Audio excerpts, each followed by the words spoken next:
Hello everyone. We hope you're doing well. We're doing great, and we truly appreciate your ongoing support. We'd like to briefly address some comments regarding our audiobook series. Rest assured, progress is ongoing. That said, your feedback is vital. If there's a novel you particularly enjoy and want to hear more of, please let us know in the comments. Each chapter requires a financial investment, so we can only continue series that receive strong audience interest. Although we retain core names and plot lines, we make significant editorial changes to enhance clarity, pacing, and immersion. These are not simple recitations. We work hard to deliver a polished, thoughtful listening experience. Without sufficient feedback or engagement, we may need to discontinue a series. So if you're enjoying something, don't stay silent. Your input truly matters. Note, our default audio speed is 3x. If that's too fast, let us know. We're happy to adjust it. Interested in early access to unreleased audiobooks? Visit our Patreon. You'll get to experience new content before it reaches YouTube. Just to clarify, I'm a fan like you. I've purchased these novels and adapted them with care, while respecting all rights and guidelines. For updates, follow us on Facebook and Twitter, X. YouTube update: recently, YouTube flagged some of our content for including mature themes, realistic violence, and darker story elements. As a result, we've decided to stop uploading anything that violates YouTube's guidelines. If you'd like access to the full, uncut versions including the more intense or mature content, you can find them on our Patreon page, where we upload everything first. Available now on Patreon: Shattered Innocence transmigrated into a novel as an extra. Transmigrating over 10,000 years late, I was forced to become a mighty presence. I, the celestial dragon, rule the heavens through the double gate, reigning supreme in countless worlds with peace taming, Tower of God sequence strength, cultivation when you take things to the extreme. Naruto is an Uchiha with cyst. WTF, the centuries-old ancestor in our family take concubine again.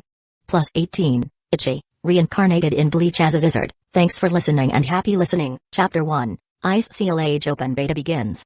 Axing, Big Brother is dead. They say he was beaten to death by some workers at the construction site for owing them money. Xiangjian, inside an office building. Kaoxing heard someone calling his name, glanced at the other party indifferently, and saw a young man in a suit with slick back hair. Then, Kaoxing looked down again. He was playing a survival adventure game on his tablet called Ice Seal Age. The art style was realistic, making it a more hardcore survival game. Players started next to a bonfire because, in this world's extreme cold weather, they could only move safely within the fire's range. If they stayed away from the fire for too long, the game character would freeze to death. Players needed to build shelters and unlock various basic constructions. These constructions could be upgraded by collecting materials. For example, a bonfire could be upgraded to a big bonfire or a melting furnace, and eventually even to an energy tower in later stages. Apart from that, players could develop a military force or territory technology to unlock different paths. According to the official announcement, a team mode would be released later. However, since the game was still in beta testing, Kaoxing didn't see anyone around him playing it, nor could he find any information online. At this moment, a prompt appeared on the tablet screen. The game will enter public testing in 2 hours and will soon enter maintenance status. More content is being unlocked. Stay tuned. Was it finally going public? Kaoxing felt a little excited, and at this moment, the young man with slick back hair naturally sat beside him. Wu Jiahui put an arm around Kaoxing's shoulder. Axing, you followed the big brother for a while, and he was your boss. Aren't you upset that he died? Kaoxing put down a tablet, glanced at him, and said, come on. After he founded Yongshan Group and cleaned up, he cut ties with us. I've just been his dedicated driver all these years. It's not like there was any real connection. Besides, with a heart so black, being beaten to death is nothing unusual. True, Wu Jiahui nodded. At this point, an intriguing smile appeared on his face. It's a pity Big Brother spent so many years pursuing Liu Muxu.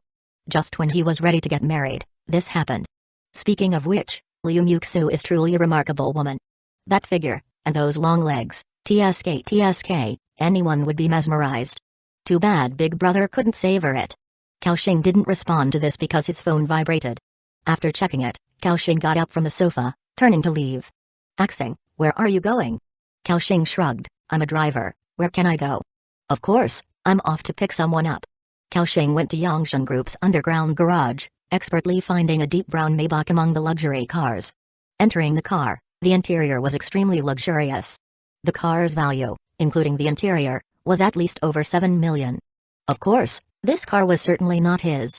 Kaoxing was alone, with no family, making it tough to live in a city like Xiangjian. let alone have the money to buy such a luxury car. Half an hour later, the Maybach stopped at the entrance of a 5-star hotel in the city center.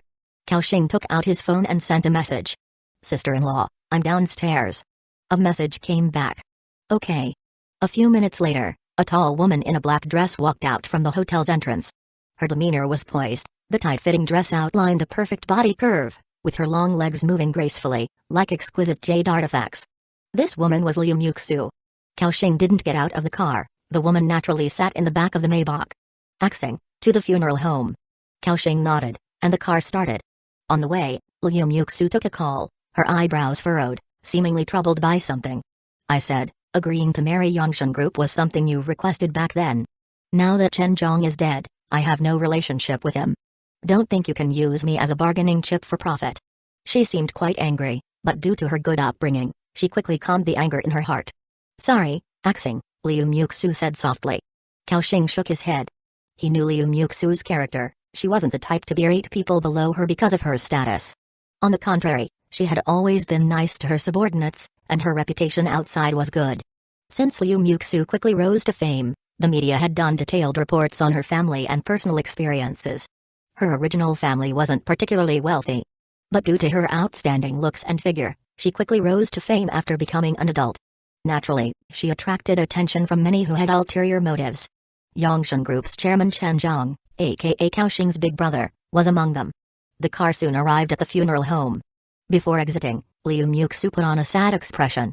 She knew that no matter how much she disliked that man in her heart, she still had to put on a show. Kaoxing remained in the car waiting. An hour later, Liu Muxu returned. It was clear she had cried, her makeup was slightly messed up, with a subtle smoky look. Her elegant aura was accompanied by a touch of decadence, giving her a unique beauty. Back in the car, Liu Muxu's expression calmed down, then she said, "Axing, take me back to the hotel." "Okay." Kaoxing nodded. Just as he was about to start the car, everything suddenly went black. Then, everyone heard a synthesized mechanical voice by their ears. "The new version update of Ice Seal Age is complete, officially opening the era of public testing. In a minute, all humans on Blue Star will enter this game. Game instructions: this is a world where the sun does not shine. It is vast and boundless, but shrouded in cold all day. Your task is to survive in this world. Once the game begins, you'll appear next to a bonfire, your flame of survival.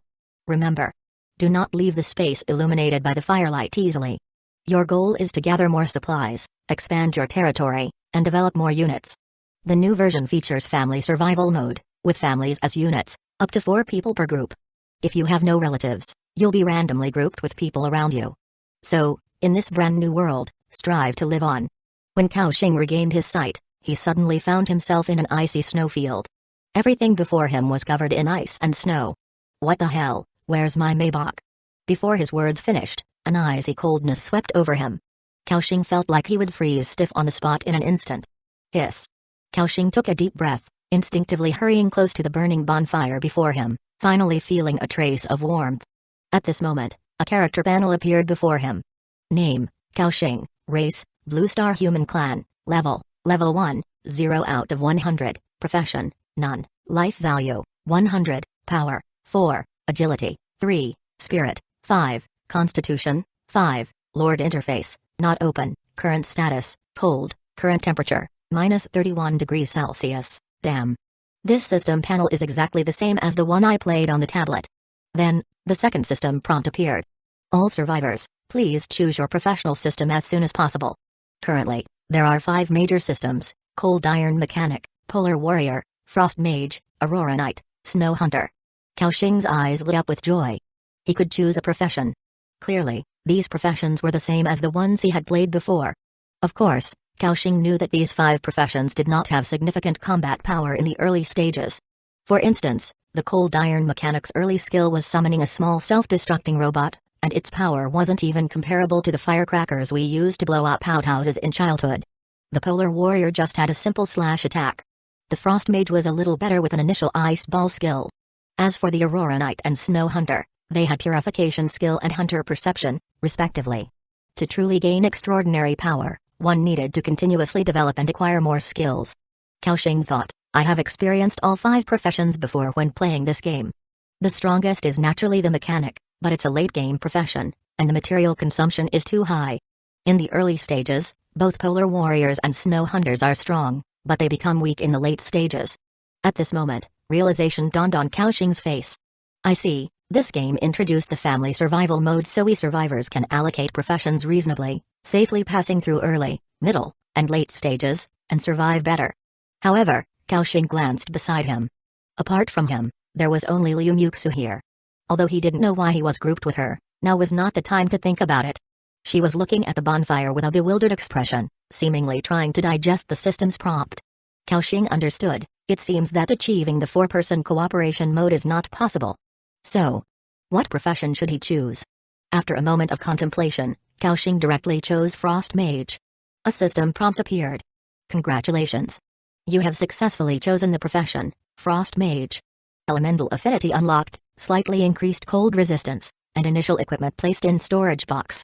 Cao Xing breathed a sigh of relief, and just as he was about to search for the initial storage box, a second system prompt solemnly appeared. Detected that survivor Cao Xing's fate aligns with this world. Personal talent, Eternal Power has been activated. Eternal Power, hidden unique talent, causes all friendly units within the territory to gain permanent enhanced status when receiving temporary enhanced status. Cao Xing was stunned for a moment, then exclaimed, "Holy shit."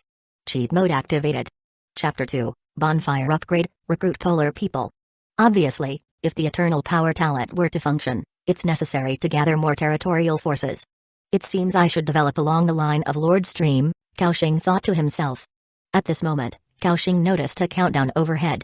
Time until nightfall, 4 hours 32 minutes. Note, during the newbie protection period, there will be no monster attacks on the camp. Newbie protection period remaining, 5 days 17 hours, only 4 hours left until dark. Cao Xing's scalp tightened instantly. He knew that in this extremely cold world, the temperature would plummet drastically at night. Cao Xing's gaze turned to the bonfire in front of him. Campfire, Level 1, Bonfire Effect, can increase the temperature of a 10-meter radius by 5 to 20 C. Consumption, 1 wood per 15 minutes. Materials required for upgrade, 5 pieces of stone. Currently, the temperature near the bonfire was already at -32 C, and it would drop another 20 degrees or more at night. Obviously, the heat emitted by this level 1 bonfire was not enough to let him pass through the night safely. Cao Xing then looked at another collapsed small hut nearby. Damaged Lord's hut, repairable, materials needed for repair, 10 pieces of stone, 20 pieces of wood. Cao Xing's eyes lit up instantly. This is it. Once repaired, the territory interface could be opened, and he could hide inside at night to avoid the harsh cold. However, repairing the Lord's hut required materials like stone and wood. Cao Xing surveyed the surrounding snowfield, where there were a pile of white stones and some cut wood near the bonfire. Stone, white, a basic material, wood, white, a basic material. Just as Cao Xing was about to pick up the wood, Liu Muxu softly inquired nearby, "Axing, the prompt sound asks me to choose a profession. What should I choose?" Obviously, this woman had already digested the system information and accepted the fact that she was in a new world. Cao Xing nodded secretly, her adaptability was quite fast. "Sis-in-law, you should choose Aurora Knight." Cao Xing had a personal bias for letting her choose this profession. Because Aurora Knight had many powerful boost skills in a later stage, but the effects were always short-lived. And with his own eternal power talent, he could turn these boost effects into permanent states. Imagine, at that time, Cao Xing controlling a group of permanently buffed units, how terrifying their combat power would be. Although, be it in demeanor or appearance, Liu Muxu didn't match the knight image at all. Especially since today she was wearing white silk stockings. Thinking of Liu Muxu wearing armor on top and white silk stockings below, Cao Xing felt it was quite a mismatch. No, maybe it's not bad. A white silk knight. Hee. Alright, then I'll choose Aurora Knight. Liu Muxu didn't doubt Cao Xing's decision. In this unfamiliar world, Cao Xing was the only person she knew. Cao Xing nodded and then saw a small wooden box next to the bonfire. Territory Storage Box, Level 1, Storage Box Capacity, 40 slots. Note, there are some initial supplies and tools inside, please open it as soon as possible. Cao Xing stepped forward and opened it, revealing many supplies inside. Successfully opened, 20 units of bread, 1 iron pot, white, 4 stone axes, white, 4 stone hammers, white, 1 wooden magic wand, white, 1 wooden round shield, white. The supplies inside were for 4 people, and the system didn't dock the supplies even though they were only a 2-person team. Cao Xing nodded with satisfaction. With the stone hammer, he could start building the Lord's hut. This was key to safely passing the first night. Then he began to gather nearby stones and wood, moving them piece by piece. System prompts appeared continuously. Stone +1, stone +1, wood +2. These stones were quite heavy. After a while, Kaoxing was drenched in sweat. As a modern person, my physical fitness really is lacking. However, after nearly 20 minutes of hard work, he finally gathered enough materials to repair the Lord's hut. Kaoxing stood before the small hut. Start repairing the damaged Lord's hut? It will take 17 minutes, yes. Then, Kaoxing began wielding the stone hammer himself, hammering away to the system's given template. There was no choice, only after repairing the Lord's hut could he unlock other territory constructions. Before recruiting polar people, Kaoxing could only do it himself. Seeing him busy, Liu Muxu crouched on the ground, hugging her arms tightly against the cold, perfectly displaying her curves. She looked at him with curious eyes and asked, "Axing, is there anything I can help with?" Kaoxing glanced at the fire on the ground and then at the scattered stones and wood in the snow, nodding. "You go collect the nearby stones and wood first, then upgrade the campfire as soon as possible." Liu Muxu, hearing this, had no hesitation. She stood up directly and walked out to the fire. Soon, she returned, awkwardly carrying a stone. It was clear that the weight of this stone was quite burdensome for her. Liu Muxu held it in her arms turning red from the cold. But she gritted her teeth and continued moving stones. Stone +1, the high heels were inconvenient, so Liu Muxu took them off, walking barefoot in the snow, her face pale with cold. Kaoxing, busy repairing the Lord's hut, did not stop her. In this world, to survive, everyone had to exert effort. When Liu Muxu put down the stone, her perky hips faced Kaoxing, perfectly showcasing her curves, making blood rush. Kaoxing quickly turned his gaze away, focusing on his work. There he was, repairing the Lord's hut. Liu Muxu was transporting stones to upgrade the bonfire. The two collaborated in division of labor. Soon, Kaoxing heard a system prompt. "Your campfire has been upgraded to level 2. Campfire, level 2, bonfire effect, can increase the temperature of a 20-meter radius by 10 to 20 C. Consumption, 1 wood per 13 minutes. Materials required for next level, 10 pieces of stone." The upgraded bonfire's coverage was significantly larger. Even Kaoxing, who was working, felt a bit of warmth, and his efficiency improved. A few minutes later, a system prompt appeared. "Lord's hut built successfully, territory interface unlocked, congratulations. You can now build more basic infrastructure." Kaoxing smiled joyfully, he could finally construct other buildings. The next step was to build the Polar People hut and then summon some Polar People to formally begin his path as Lord. Simultaneously, a second system prompt appeared. As the first survivor on all servers to build a Lord's hut, you earn a reward, Ice Healing Skill, Skill Book, Ice Healing Skill, White, consumes a certain amount of spiritual power to cast Ice Healing Skill on a target, restoring life value at 0.8 times spirit per second, lasting 3 seconds, smack. A yellowed skill book appeared in the snow in front of Cow Crossing Grate. It was actually a skill book. And one for himself. Although combat rarely occurred during the rookie protection period, this skill book undoubtedly increased Kaoxing's confidence significantly. Learn Ice Healing Skill, White? Yes. Kaoxing clicked to learn directly. At this time, many functional panels appeared before Cow Crossing. They were territory, construction, carrying backpack, crafting, channel, personal, and territorial forces. These interfaces nearly covered all functions. Kaoxing first opened the backpack, which had only 20 slots of storage space. Of course, it was empty inside. Then, he opened construction. Clicking it, many level 1 constructions popped up, including level 1 simple stove, level 1 simple hearth, level 1 smelting factory, level 1 logging factory, level 1 blacksmith shop, level 1 Polar People hut, among others. Without looking at the other basic facilities for now, Kaoxing first opened the Polar People hut, introduction. Level 1 Polar People hut, can summon Polar People to work for you by spending food, area, 12 square meters, capacity, 4 people, materials required for construction, 10 pieces of stone, 30 pieces of wood, repair time, 45 minutes, population can be added for repair, accelerating repair time, limit, 2 people. Kaoxing thought to himself, it takes 45 minutes for one person to build, that's a bit slow. There are only 3 hours left until nightfall, and I still need to do other things. Thus, he looked at Liu Muxu, sis-in-law, come help me. Liu Muxu, due to moving stones and wood, had consumed a lot of physical energy, her dress soaked with sweat. Through her dress, one could see the outline of her white lace underwear. Hearing Kaoxing calling her, Liu Muxu put down her tasks and walked over slowly. Axing, what do you need me to do? Kaoxing pointed to the empty space in front of them and said, I want to build a polar people hut here, but constructing it takes too long. Help me build it together, and it will be much faster. Liu Muxu looked slightly confused, seemingly not understanding, but nodded anyway. Then, the two started cooperating to build the polar people hut. Clang! Clang! Rhythmic hammering sounds echoed in the vast snowy field. Half an hour later, a system prompt appeared. Successfully built, polar people hut, territory population +4, now, you can recruit polar people to work for you by consuming food. Note, as a lord, you need to provide daily food for your subordinates. If left in hunger for long, they will abandon you. In front of the two, a small hut resembling a camp tent suddenly appeared on the snowy ground, standing just under 2 meters high. At this moment, another system prompt appeared in Kaoxing's ear. As the first survivor on all servers to build a polar people hut, you earn a reward, 50 bread. Seeing this system prompt, a glimmer of delight flashed in Kaoxing's eyes.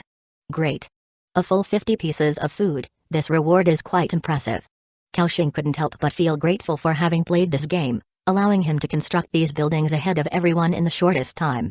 Kaoxing thought to himself, recruiting a polar person requires 5 units of food. If not for this system reward, I could only recruit a maximum of 2. But now, I can directly recruit 4 polar people. Thinking of this, Kaoxing clicked on recruitment directly. Consume 20 units of food to recruit 4 polar people?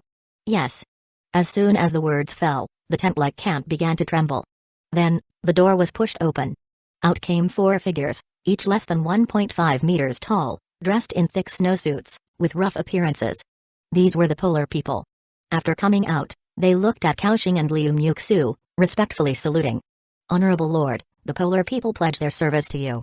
On the side, Liu Muxu was completely taken aback by this miraculous transformation.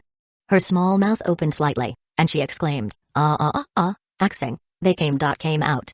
Chapter 3, World Chat Channel. Liu Muxu was shocked by the sight of 4 polar people materializing out of thin air in the snow, while Kaoxing was not surprised at all. Anyone who had been a lord knew that this was perfectly normal. At this moment, the 4 polar people were staring with wide eyes, expectantly looking at Kaoxing started to check their attributes. Polar person, Alpha Nasi, name can be changed, level 1, 0 out of 100, can gain experience through combat and other activities, detailed attributes, click to expand. Polar person, Zack, name can be changed, level 1, 0 out of 100, detailed attributes, click to expand. Polar person, Mamaduo, name can be changed, level 1, 0 out of 100. The attributes of these 4 polar people were mostly similar, although the one named Zack had a slightly higher constitution. Because these names were of a more Western style, Kaoxing didn't want to put effort into memorizing their names. So, Kaoxing pointed at the polar person named Zack and said, from now on, you shall be called Daz Huang, you are the captain of your small team. The others are Ru Huang, San Huang, and Saizo Eng, respectively. Do you all understand? Beside him, Liu Muxu chuckled, seemingly amused by Kaoxing's simple and crude naming style. However, the faces of the polar people, covered with hair, showed joy. Understood. Thank you, Lord, for granting us names. You successfully named the polar person. Daz Wang's loyalty increased by 5 points. You successfully named the polar person. Riz Wang's loyalty increased by 5 points. Kaoxing was surprised. Could he increase loyalty with that? 75 loyalty points were already very high. At least they wouldn't defy Kaoxing's orders. Once the polar people were recruited, they needed to start working. Kaoxing opened the construction interface to check the buildings that could be constructed. Level 1 simple furnace can be placed indoors, raising the temperature by 15 to 20 degrees Celsius. Consumption: 1 piece of wood every 20 minutes. Construction materials required: 6 pieces of stone. Note: if you don't want to freeze to death at night, I suggest you build it immediately. Level 1 simple stove can be used for cooking, steaming, and other actions. Construction materials required: 8 pieces of stone, 4 pieces of wood. Note: this is for eating, pal. You should know how important it is, right? Level 1 logging factory can be used to process logs. Area: 30 square meters. Construction materials required: 30 pieces of stone, 50 pieces of wood. Note: to get rich, start chopping trees. I suggest you prioritize building the logging factory. Level 1 sewing shop can make simple cold-resistant clothing or armor. Area: 30 square meters. Construction materials required: 40 pieces of stone, 60 pieces of wood. Note: as a lord, you wouldn't want your subordinates to go naked into battle, right? Level 1 ore processing plant can smelt and sort collected ores from the wild. Processable ores, coal, iron. Upgrading the processing plant can smelt higher grade metals. Area, 50 square meters. Construction materials required, 80 pieces of stone, 150 pieces of wood. Note, to create more advanced equipment, a processing plant is indispensable. Level 1 blacksmith shop, can forge weapons or tools inside. Area, 30 square meters. Construction materials required, 100 pieces of stone, 200 pieces of wood, 20 pieces of iron. Note, listen, pal, soldiers without weapons are like toothless tigers. There were many types of level 1 buildings. Besides these, there were also medical room, small shelter, wall, gate, etc. However, these buildings required a lot of stone and wood, as well as higher level materials like fine iron. Clearly, Kaoxing didn't have a piece of iron. Moreover, the stone and wood near the campfire had already been used up. In this icy world, where else could resources be gathered? Kaoxing scanned his surroundings. Suddenly his eyes lit up. About 100 to 200 meters away, he could see a patch of snow-covered small woods and some large stones. These should be the initial resource points. Thus, Kaoxing took out 4 stone axes and 4 iron shovels from his backpack and handed them to the 4 polar people. Then he said, "Das Wang, where's Wang, you team up to chop wood over there. Sans Wang, Saizo Eng, you take the tools and go collect more stones." The 4 polar people straightened up immediately and respectfully said, "Yes, Lord." After speaking, they each took their tools and walked toward the snow outside the bonfire. Because of their talents, they could work outside the bonfire for longer than Kaoxing and the others. All 4 polar people were sent out by Kaoxing to gather supplies. Liu Muxu blinked her pretty eyes, asking, "What should we do now?" Looking at her frostbitten skin and face gradually turning pale. At this rate, Liu Muxu would either freeze to death or fall seriously ill. Getting sick in the snow was a troublesome matter. Kaoxing said, "Sis-in-law, you should work indoors next. Build the furnace and stove first." "Okay." Liu Muxu whispered in response, not forcing it further, and walked inside gracefully. Kaoxing checked the remaining supplies. Food, 50 units, wood, 27 pieces, stone, 17 pieces. The most lacking material now should be stone, but wood is also essential, as we need it for warmth at night. Although the current temperature can barely get through the first night, it's still not very safe. So, let's upgrade the campfire. The system prompt appeared. Do you want to consume 10 pieces of stone to upgrade the campfire's level? Kaoxing clicked yes and started clanging away. A dozen minutes later, Kaoxing saw the bonfire in front of him piled with stones over a meter high, gradually taking the shape of a furnace. The roaring flames burned brightly. Campfire upgrade successful. Current level 3. Campfire, level 3. Bonfire effect, can increase temperature by 10 to 20 degrees Celsius in a 40-meter radius area. Consumption, 1 piece of wood every 10 minutes. Materials required for the next level, 20 pieces of stone, 10 pieces of wood. Great. Although the temperature hasn't increased, the heating range has doubled. But similarly, the consumption was greater, with 1 wood consumed every 10 minutes. At this rate, the camp's wood wouldn't last long. Once the wood was exhausted, they would lose their heat source, facing at least minus 60 degrees of harsh weather. It wouldn't be long before they froze to death. Kaoxing furrowed his brow. Hopefully, those polar people can gather wood smoothly. Working outside for too long, Kaoxing felt almost frozen stiff. So, he also went into the Lord's hut. Inside the hut, due to the lack of lighting equipment, it appeared dim. A shapely figure was building a stove in the corner. She bent down, her long white silk legs were straight, and looking up, her hips were wrapped in a dress. This pose accentuated her curves round like a bowling ball. Wow! So big, Kaoxing couldn't help but remark. Liu Muxu thought Kaoxing was there to supervise the work, wiped the fine sweat from her forehead, and said softly, "Axing, the furnace is almost done." Kaoxing shook his head. "Sis-in-law, let me help you." "Okay." Liu Muxu responded softly. With Kaoxing's help, the construction of the furnace sped up significantly. A few minutes later, a system prompt appeared. Level 1 furnace construction successful. However, this time, Kaoxing didn't hear a reward prompt. His mind was suddenly clear. It seemed that the furnace was such a basic building and wouldn't trigger rewards. Of course, it was also possible that other survivor teams had already built it in advance. This time, more than 7 billion people worldwide had landed in the snowy world. Among them naturally would be many with amazing adaptability. Sizzle. As the sound of wood catching fire emerged, the furnace gradually emitted an orange-red glow, illuminating the entire Lord's hut. Currently, the Lord's hut was empty. Apart from a furnace, there was nothing else. Near the furnace, the two felt waves of warmth coming over them. Kaoxing glanced at the indoor temperature. Current temperature, minus 16 C. Although still very cold, it was much better compared to the outside temperature of minus several dozen degrees. Liu Muxu curled up her body, continually shivering. Having been working without feeling it before, she now realized her body was already a mass of frostbite. Kaoxing furrowed his brow, thinking. It seems the sewing shop should quickly be put on the schedule, considering our thin clothing is practically like being naked. At this rate, let alone Liu Muxu, even I would freeze to death. A strong sense of crisis re-emerged. Kaoxing started to explore other functions in the Lord interface. Clicking on the crafting interface, a slew of basic tools appeared. Such as stone axe, stone hammer, stone pickaxe, wooden bowl, wooden table, wooden chair, wooden bed, etc. Kaoxing reviewed them and got the gist. Here, I can craft simple work tools or furniture items. Then, he began to check out the chat channel feature, revealing 4 options. World channel, all servers, limited to 1 message per person per day. Regional channel, this is a 500 by 500 kilometer square area, including all survivors in the area, with no message limit. Team channel, only survivors within your territory can speak here, with no message limit. Private chat channel, one-on-one unlimited chatting. Kaoxing opened the world channel and was greeted by a flood of information. Zhao Shangbing, good heavens. Why did I suddenly come to this godforsaken place? I'm freezing to death. Genera, help. So cold, so cold. John Kaiyang, didn't the system say we'd be allocated according to family? Who are these folks? I don't know any of them.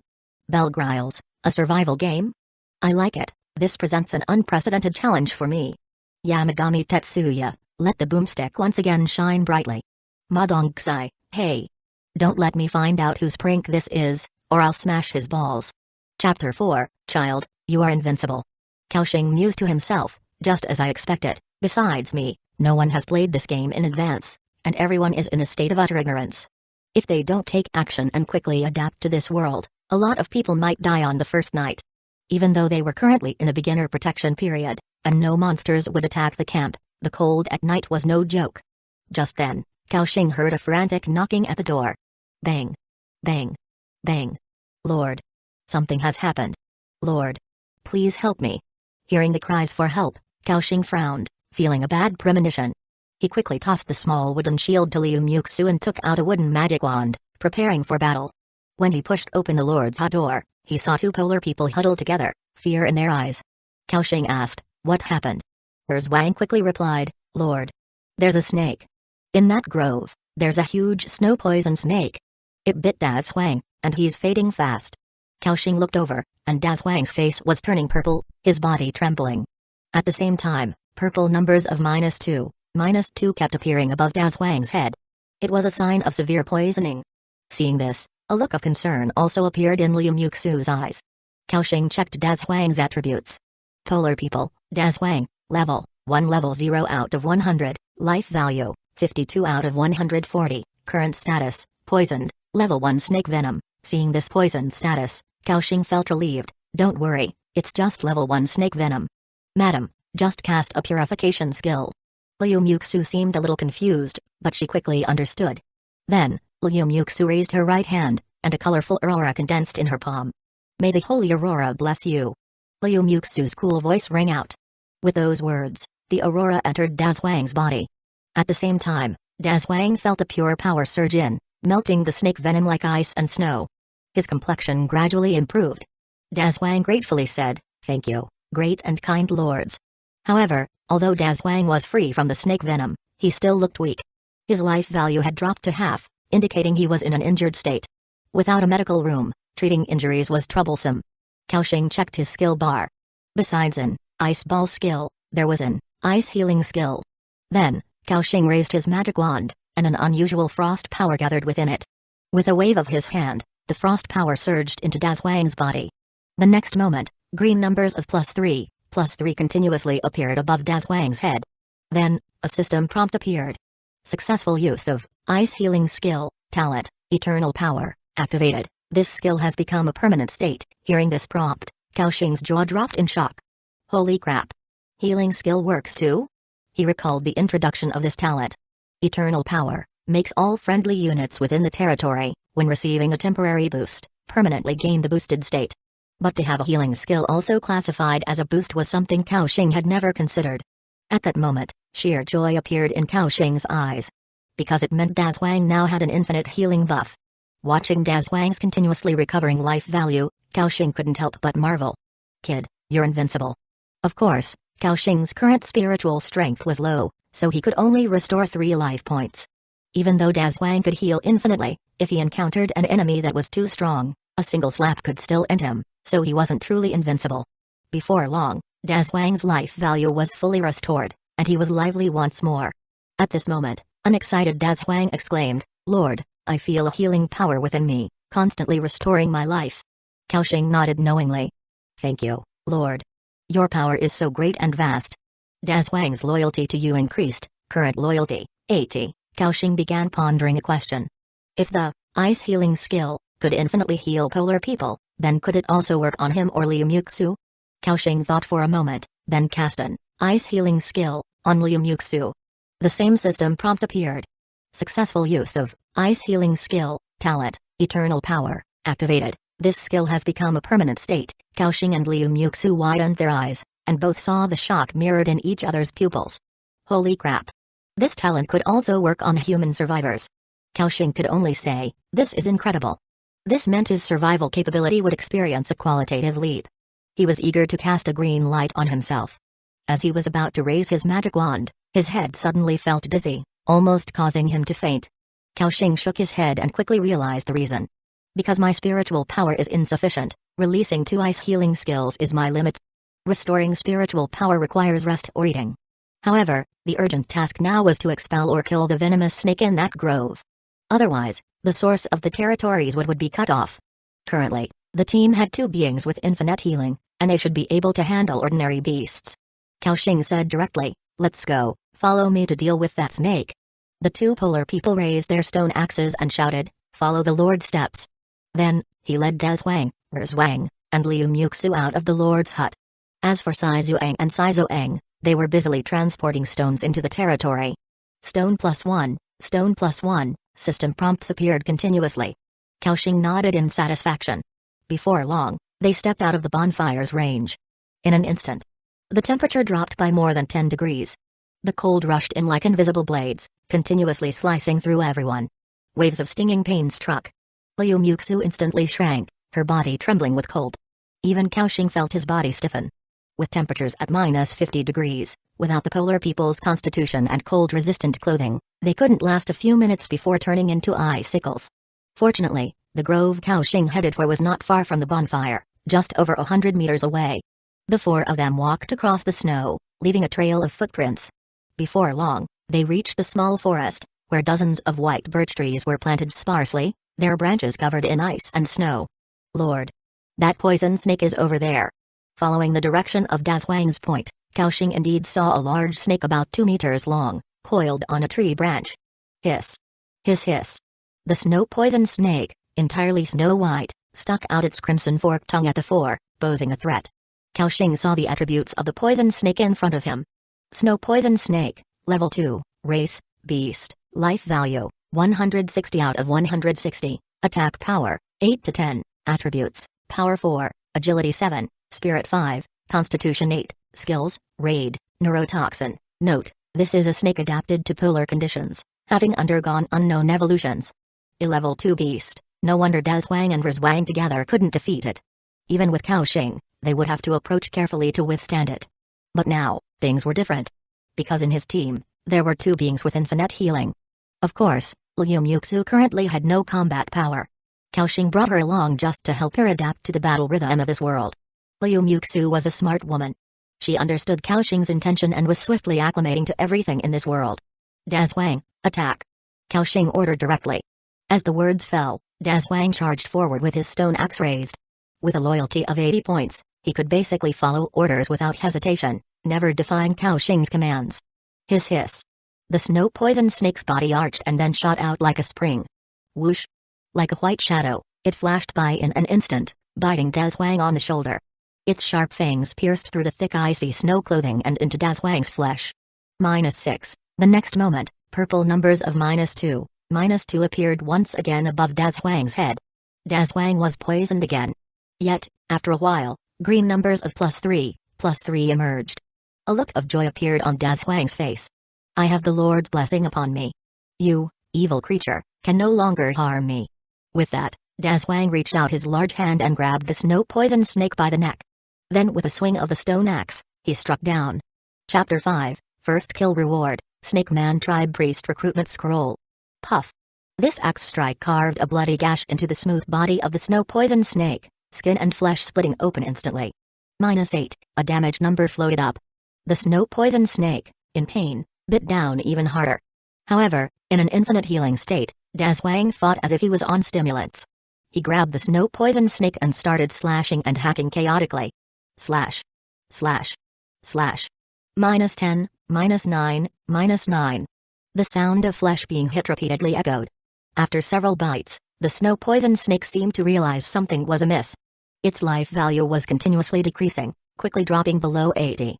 Yet, this opponent, clearly weaker, was still lively and vigorous after all this. The snake was bewildered. It also realized that the enemy in front of it was in an unusual state. Twisting its body, it turned around, trying to slip away.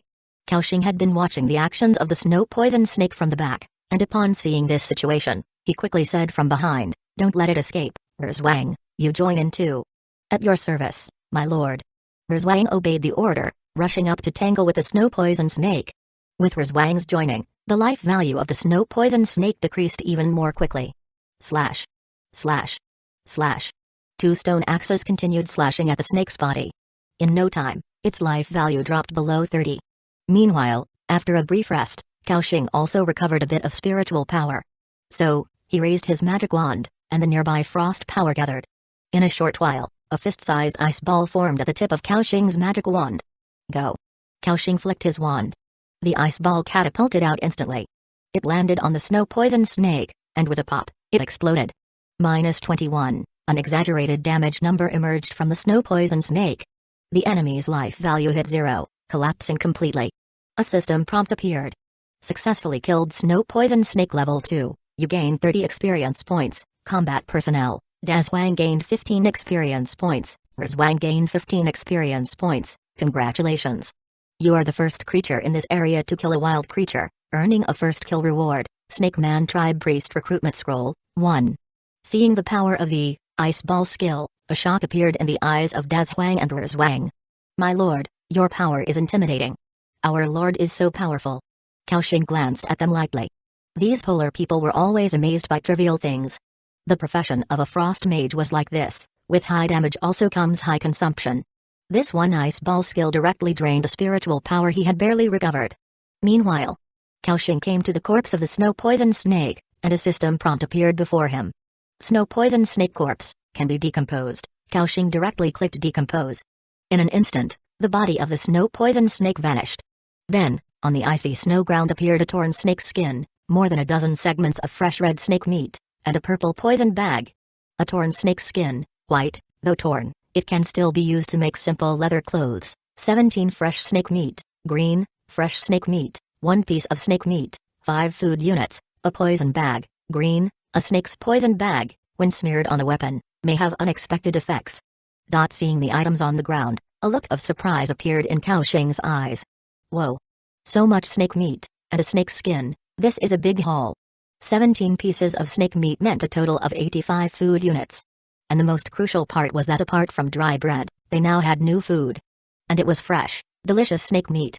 At this moment, Dazwang and Zhuang were staring intently at the fresh red snake meat on the ground, the sound of gulping saliva continuously heard. Meat. It's meat. Heavens. How many years has it been since we've seen meat? Zhuang, pinch me, am I dreaming? Polar people were creatures living in the subterranean world for long periods, seldom able to eat fresh meat. Kaoxing was unaware of their way of life, but from previous conversations with some polar people, he could infer that their living environment was probably very harsh. Zhuang pulled Dazwang's goatee and exclaimed, Dazwang, you're not dreaming, this is real meat. Oh my god, if someone would let me taste delicious meat, I would give my life for them. Kaoxing knew that these polar people were saying it for him to hear. Alright, you all speed up your work, tonight everyone gets to drink snake soup. Hearing this, Dazwang and Zhuang immediately sprang up from the ground, shouting loudly. Long live the Lord. We'll get to work right away. Then, the two polar people, wielding stone axes, enthusiastically went off to chop wood. Watching their energetic demeanor, Kaoxing collected all the materials on the ground. He looked at Liu Muxu, who was standing to the side, and said, "Sister-in-law, did you remember? When encountering enemies in the wild, you also need to fight like this to defeat them." Liu Muxu hugged a shield to her chest and nodded firmly. "I remember, axing." Kaoxing nodded in acknowledgement, then led her back near the bonfire. The moment they stepped into the fire's coverage, the coldness was significantly dispelled. Hiss. The two of them shivered instantly. This time, they had been active outside for roughly 7 minutes.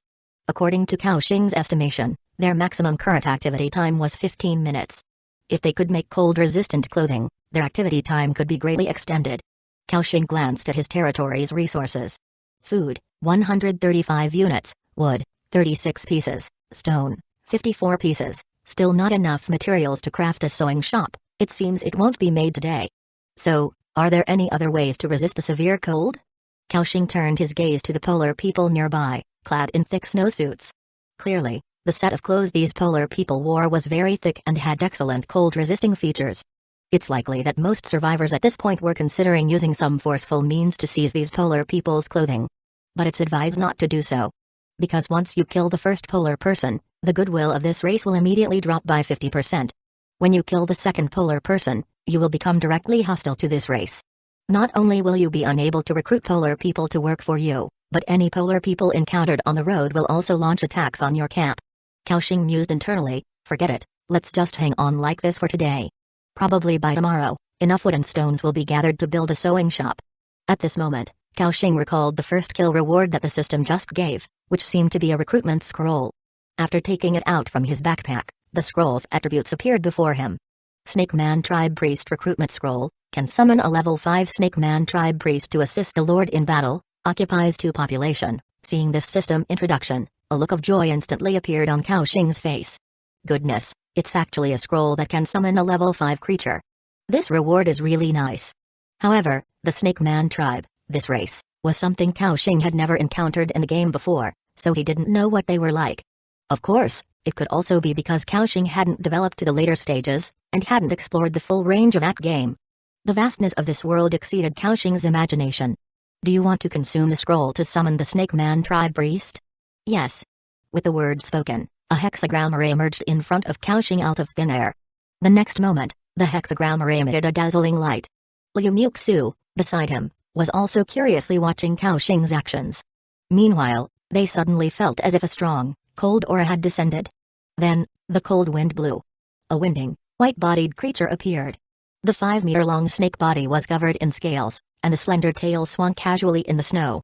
And atop this serpentine body, there was a human female head. With elongated eyes and chiseled features, one glance exposed an air of enchantment. Kaoxing and Liu Muxu, both stunned, gazed at this towering snake woman. Wow! What a massive snake! Liu Muxu's small mouth hung slightly open. Kaoxing, also seeing such a creature for the first time, found it beyond his expectations. So this is the Snake Man tribe? Truly living up to its name. At this moment, the snake-bodied human-headed creature locked eyes with Kaoxing using its ghostly green pupils. It opened its dark purple lips and softly spoke. "Esteemed Lord, Yelena, the priest of the Snake Man tribe, at your service." The attributes of this snake man appeared before Cow Crossing Chapter 6, Discovering Wild Coal Mines. Priest of the Snake Man tribe, Yelena, race, Snake Man, level, 5, 132 out of 4,000, life value, 480, attack power, 51 to 54, weapon bonus, attributes, power 21, agility 17, spirit 18, constitution 24, skills, scale armor, can provide 10 extra armor for oneself or ally, cooling time 90 seconds. Snake Man Tribe Frenzy, gives berserk effect to oneself or ally, move speed plus 20%, attack speed plus 20% for 60 seconds, cooling time 120 seconds, Frost Ice Bloodline, can survive longer in extreme weather, hunger level, 67, loyalty, 68. Wow! Such strong attributes, truly worthy of a level 5 creature. Kaoxing was amazed. Moreover, the crucial thing was that Kaoxing saw Yelena's 2 skills, Snake Man Tribe Frenzy and Scale Armor. These 2 skills were both buff-type skills. With his own SSS level talent, they were equivalent to a permanent increase of 10 armor. For easy calculation, 1 point of armor offset 1 point of attack power. For ordinary creatures like polar people, 1 point of power roughly equaled 2 points of physical attack power. Depending on profession and race talent, Power bonuses to attack vary between 1.5 attack power to 3 physical attack power. In other words, apart from Danzō, the other polar people's attacks hardly posed any effective damage to Cow Crossing. This showed how terrifying the boost from this skill could be in the early stages. The other skill, Snakeman Tribe Frenzy, increased move speed and attack speed by 20%, a percentage boost skill that was even more frightening. At this moment, Kaoxing felt as if he had found treasure. Suppressing his excitement, Kaoxing said, "Yelena, please cast the Snakeman Tribe Frenzy skill on us first." In this world, he obviously needed to seize every opportunity to enhance his power. Yelena flicked her scarlet tongue and said, "With pleasure, my lord." As she spoke, Yelena raised her spear, and a red energy gathered around it. Then she pointed her spear, and the energy fell upon Cow Crossing in an instant. Kaoxing felt a surge of hot energy flowing through his body, significantly boosting his hand speed and move speed. Casting Snakeman Tribe Frenzy successfully, Talent Eternal Power activated, the skill has become permanent. Seeing this prompt, Kaoxing clenched his fists in excitement. It really worked. Meanwhile, Yelena raised her spear again, and a white energy fell upon her own body. Kaoxing felt an invisible scale forming over him. Casting Scale Armor successfully, Talent Eternal Power activated, the skill has become permanent. This layer of scale was extremely hard and smooth, and only appeared when attacked. This meant that normally, Kaoxing appeared as an ordinary person. Kaoxing exclaimed excitedly, "Great, great, with this, my defensive power has skyrocketed." After the skill's cooling time ended, Kaoxing had Yelena cast the same 2 statuses on both himself and Liu Muxu. After the talent activation prompt sounded, Yelena also found that the power in her body did not disappear as before, but remained permanently. She was somewhat puzzled, then when Kaoxing used a permanent ice healing skill on her, Yelena understood the reason. "My lord, your power truly is immense and unfathomable, it stays permanently within me." Kaoxing had a somewhat strange look in his eyes. Why did it feel like something was off with that statement?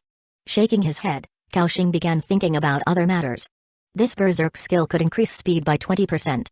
In other words, if he could apply it to all 4 polar people, their work efficiency would increase.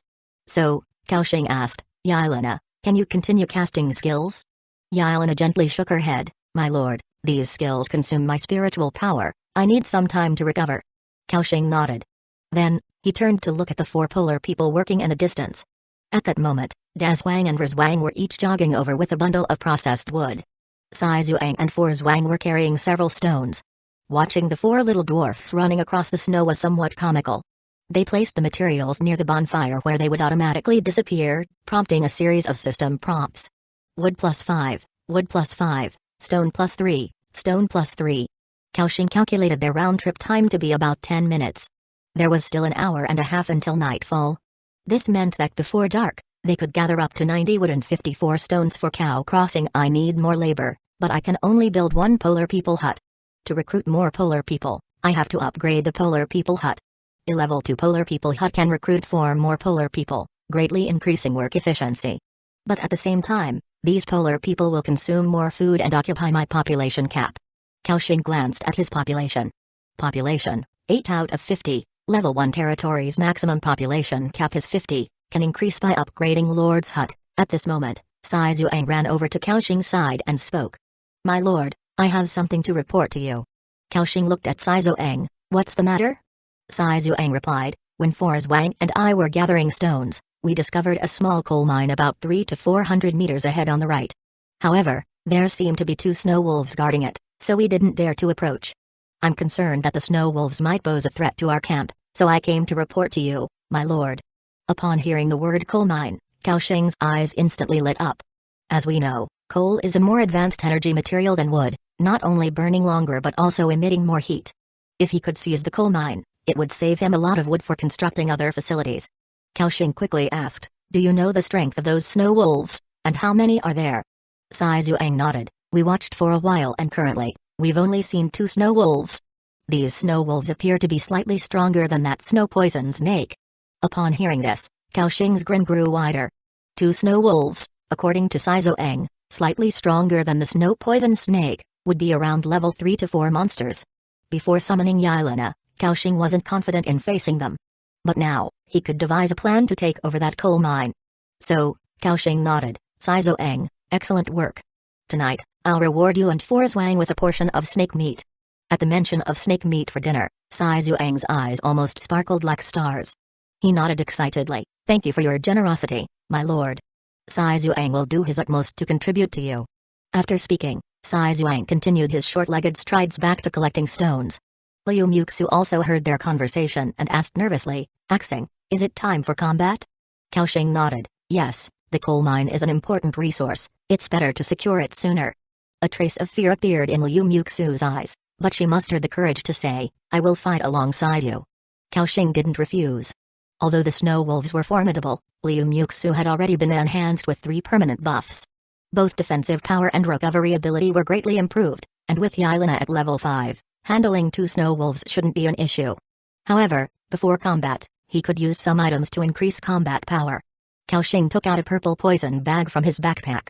Poison bag of the snow poison snake, green, effect, apply to weapon to inflict level 1 poison state for the next 15 attacks, remaining uses, 10 times. Kaoxing applied the poison liquid to Yelena's trident and Liu Muxu's ordinary stone axe. Their weapons glowed with a faint purple light. Having finished these preparations, Kaoxing nodded and said, "Then, let's set out now." Saying this, he raised his simple wooden staff and headed into the snow. Yelena, holding the long spear, led the way. Her snake-like body slithered across the snow, leaving a distinct trail. Kaoxing and Liu Muxu followed behind her. SHH. SHH. The farther from the bonfire they went, the thicker the snow on the ground became, nearly reaching their ankles. The cold pierced deeper and deeper. After about 4 minutes, they arrived at the location Sai Zhuang had mentioned. Indeed, there was a dark mine shaft, and beside it, a pile of mined coal lay stacked. Small coal mine, special resource point, remaining resources available for mining: coal, 1754 units, stone, 754 pieces, dirt, 5,360 pieces, current status, cannot be occupied. Chapter 7, Big Bang. Seeing the introduction of this coal mine, Kaoxing's eyes instantly lit up. So many resources. If they could occupy this coal mine, they would not have to worry about resources in the short term. However, the mine was currently in an unoccupiable state. This was because there were enemies inside the mine. They saw 2 snow-white figures moving about inside. It seemed they sensed the dangerous aura emanating from Yelena. The 2 snow wolves emerged one after another. Ooh. Their all-white fur, 2-meter-long bodies, and protruding fangs exuded a strong oppressive feeling. The 2 snow wolves stood at the entrance of the mine, their limbs tense, warily watching Yelena and growling threateningly.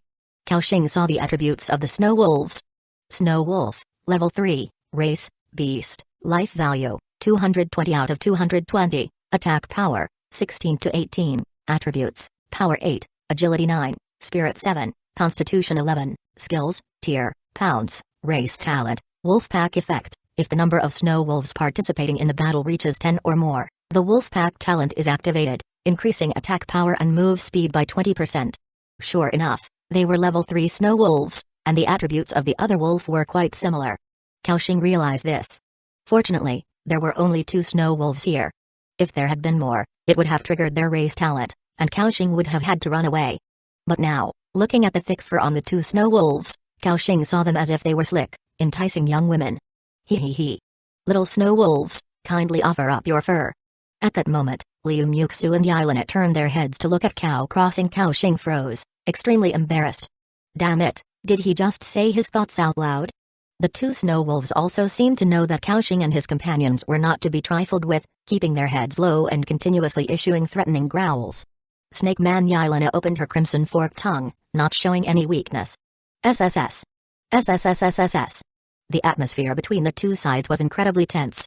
Meanwhile, Liu Muxu was a bit nervous, holding up her wooden shield. After several seconds of standoff, the snow wolves were the first to lose their patience. They fiercely pounced toward them. Ooh. Liu Muxu held up her shield, feeling immense pressure from the snow wolves' massive 2-meter bodies. Her slim yet slightly meaty legs trembled slightly. Just then, Kaoxing's voice came from behind. Sazi, raise your shield, block its attack. Don't worry, your attributes can take it. In the midst of chaos, Liu Muxu, upon hearing this, felt as if she had found her backbone and instinctively did as told.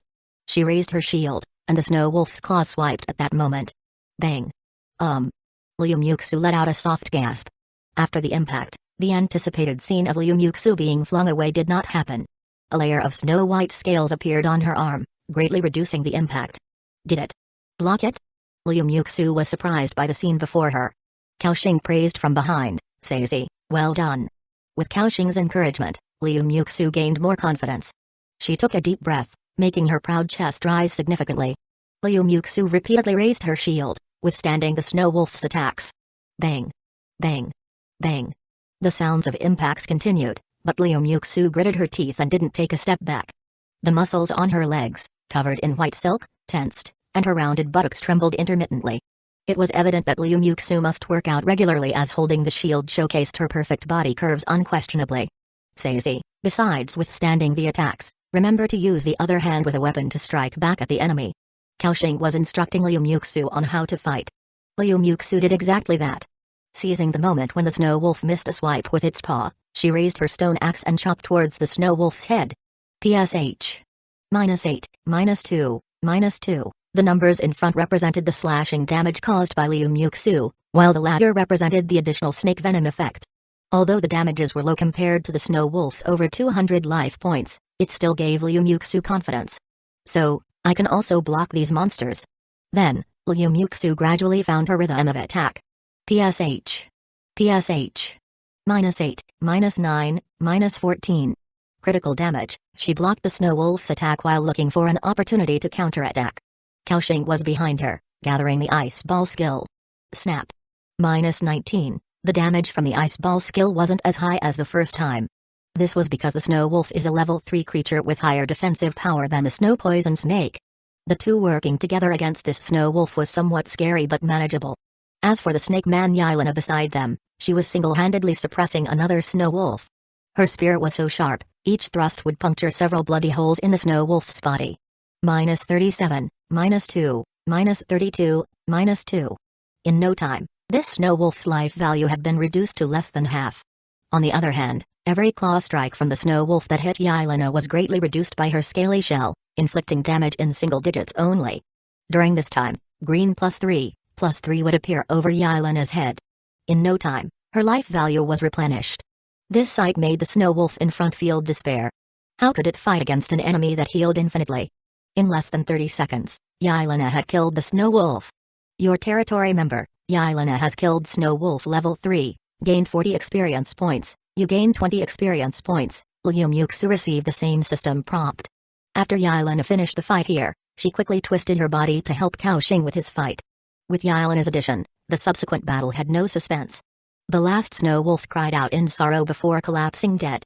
Kaoxing and Liu Muxu both sighed in relief.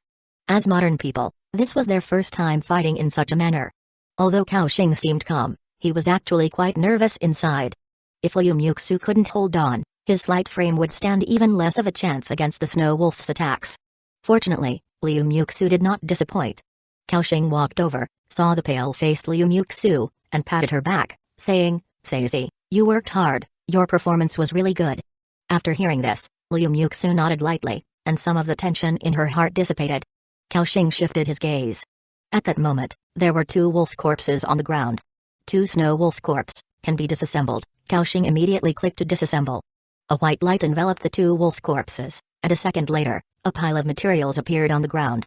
Materials obtained: 2 slightly damaged wolf skin, green, thick wolf skin, can be made into coats with decent cold resistance, 134 fresh wolf meat, green, chewy wolf meat, 1 piece of wolf meat, 5 food, 32 snow wolf skeleton, green, hard bones. You can use them to make simple armor or weapons, or maybe even for making soup. 11 wolf teeth, green, sharp wolf teeth. You can use them to make arrows, or tie them onto sticks to make spears. A frost wolf knight recruitment scroll, blue, a scroll imbued with the power of a contract. You can immediately summon a powerful level 10 frost wolf knight, but make sure you have enough food before doing so. Seeing all these materials on the ground, shock deepened in Kaoxing's eyes. Damn. This is a fantastic loot haul. Kaoxing was overjoyed. 2 wolf skins directly solved their raw material needs for making cold-resistant clothing. It was an urgent need just addressed. No need to mention the wolf meat, easily over 100 portions that, if rationed properly, would last them half a month. And, of course, the most extravagant item was that Frost Wolf Warrior recruitment scroll. It could actually summon a level 10 creature, even more powerful than Yelena. Joy also appeared on Liu Muxu's face. She too understood the high value of these resources. That's great, Axing. Kaoxing nodded. He picked up a white wolf skin from the ground and draped it over Liu Muxu. Although not yet made into a coat, Just these two wolf skins had a great warming effect. Liu Muxu immediately felt a wave of warmth envelop her and, gratefully looking at Kaoxing, said, "Thank you, Axing." "You're welcome, Starsea." Kaoxing replied, then draped the other wolf skin over himself. In an instant, the harsh cold of this world was much dispelled. Kaoxing couldn't help but reflect. Finally, he was no longer fighting in the snow in shorts and a t-shirt. Chapter 8, Ancient Weapon. Barrett Kaoxing had collected the other materials on the ground. Afterward, he came to the coal mine, full of anticipation. System prompt: a small unclaimed coal mine has been discovered. Do you wish to occupy it? Yes. System prompt: occupation successful. You have obtained a small coal mine. You have obtained a bronze treasure box. System prompt: congratulations. As the first survivor in all servers to occupy a resource point, you have been awarded Ancient Weapon Barrett, purple, 10 rounds 12.7 mm ammunition. Kaoxing? What the hell? Barrett? Did I hear that right? However, when Kaoxing saw the heavy sniper rifle lying in the snow before him, its entire body painted black and its barrel a full meter long, he confirmed his guess. This really is a Barrett. But then again, he thought about it, and it seemed normal. After all, this world is a mix of science and magic. Cold iron mechanics could eventually pilot Gundams and summon bomber fleets in the later stages, so what was a Barrett in comparison? With this in mind, Kaoxing joyfully picked up the Barrett and the bullets from the ground. Ancient Weapon Barrett, purple, quality, rare, attack power, 967 to 993, attack interval, 2 seconds per attack, attached effect 1, armor penetration. There's a 50% chance to ignore 100 points of the enemy's armor when attacking. Attached effect 2, headshot. When attacking the head, inflict an additional 50% damage. Holy shit. This is freaking awesome. Without a doubt, this was a real killing machine. With more than 900 attack power in the early stages, it was like a god-slaying weapon, unstoppable by anything. Plus the 2 additional effects, if both triggered, monsters below level 20 couldn't withstand a single shot. Even though he was a mage, who said mages couldn't use the Barrett. Sadly, Kaoxing only had 10 rounds of ammunition. Kaoxing thought, I remember, after the territory levels up to level 4, some new technological buildings like Bullet Factory and small Snowland Robot Production Workshop would be unlocked. Then, I won't have to worry about bullets. Pleased, Kaoxing tucked the Barrett into his backpack.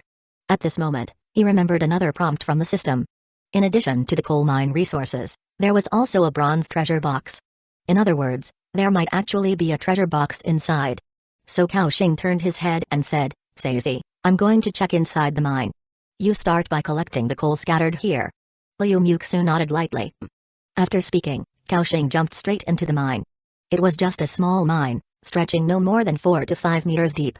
In the soil nearby, one could see the lumps of black coal and stone, clearly indicating the richness of its resources. According to the system, over 1,700 pieces of coal could still be mined here. Based on the standard ratio of 1 coal equal to 5 wood, the resources here could last him for quite some time. Kaoxing even considered sending some polar people over to start mining right now. But, at present, the 4 polar people in the territory were all busy with tasks, and there were no spare hands for this stage. Kaoxing mused to himself, it seems I need to prioritize upgrading the polar people hut. I must recruit more labor, otherwise, these veins will remain unmanned. However, more pressing at the moment was finding the treasure box within this coal mine.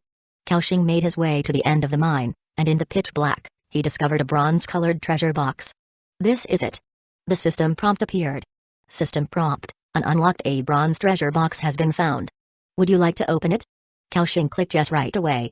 System prompt, bronze treasure box successfully opened. You have obtained a believer's staff, green, 2 snow boots, white, a medical bag, 15 units food, 5 pieces fine iron, a market construction blueprints, huh? A market construction blueprint? Kaoxing's eyes lit up. Only after building a market could one trade with other survivors.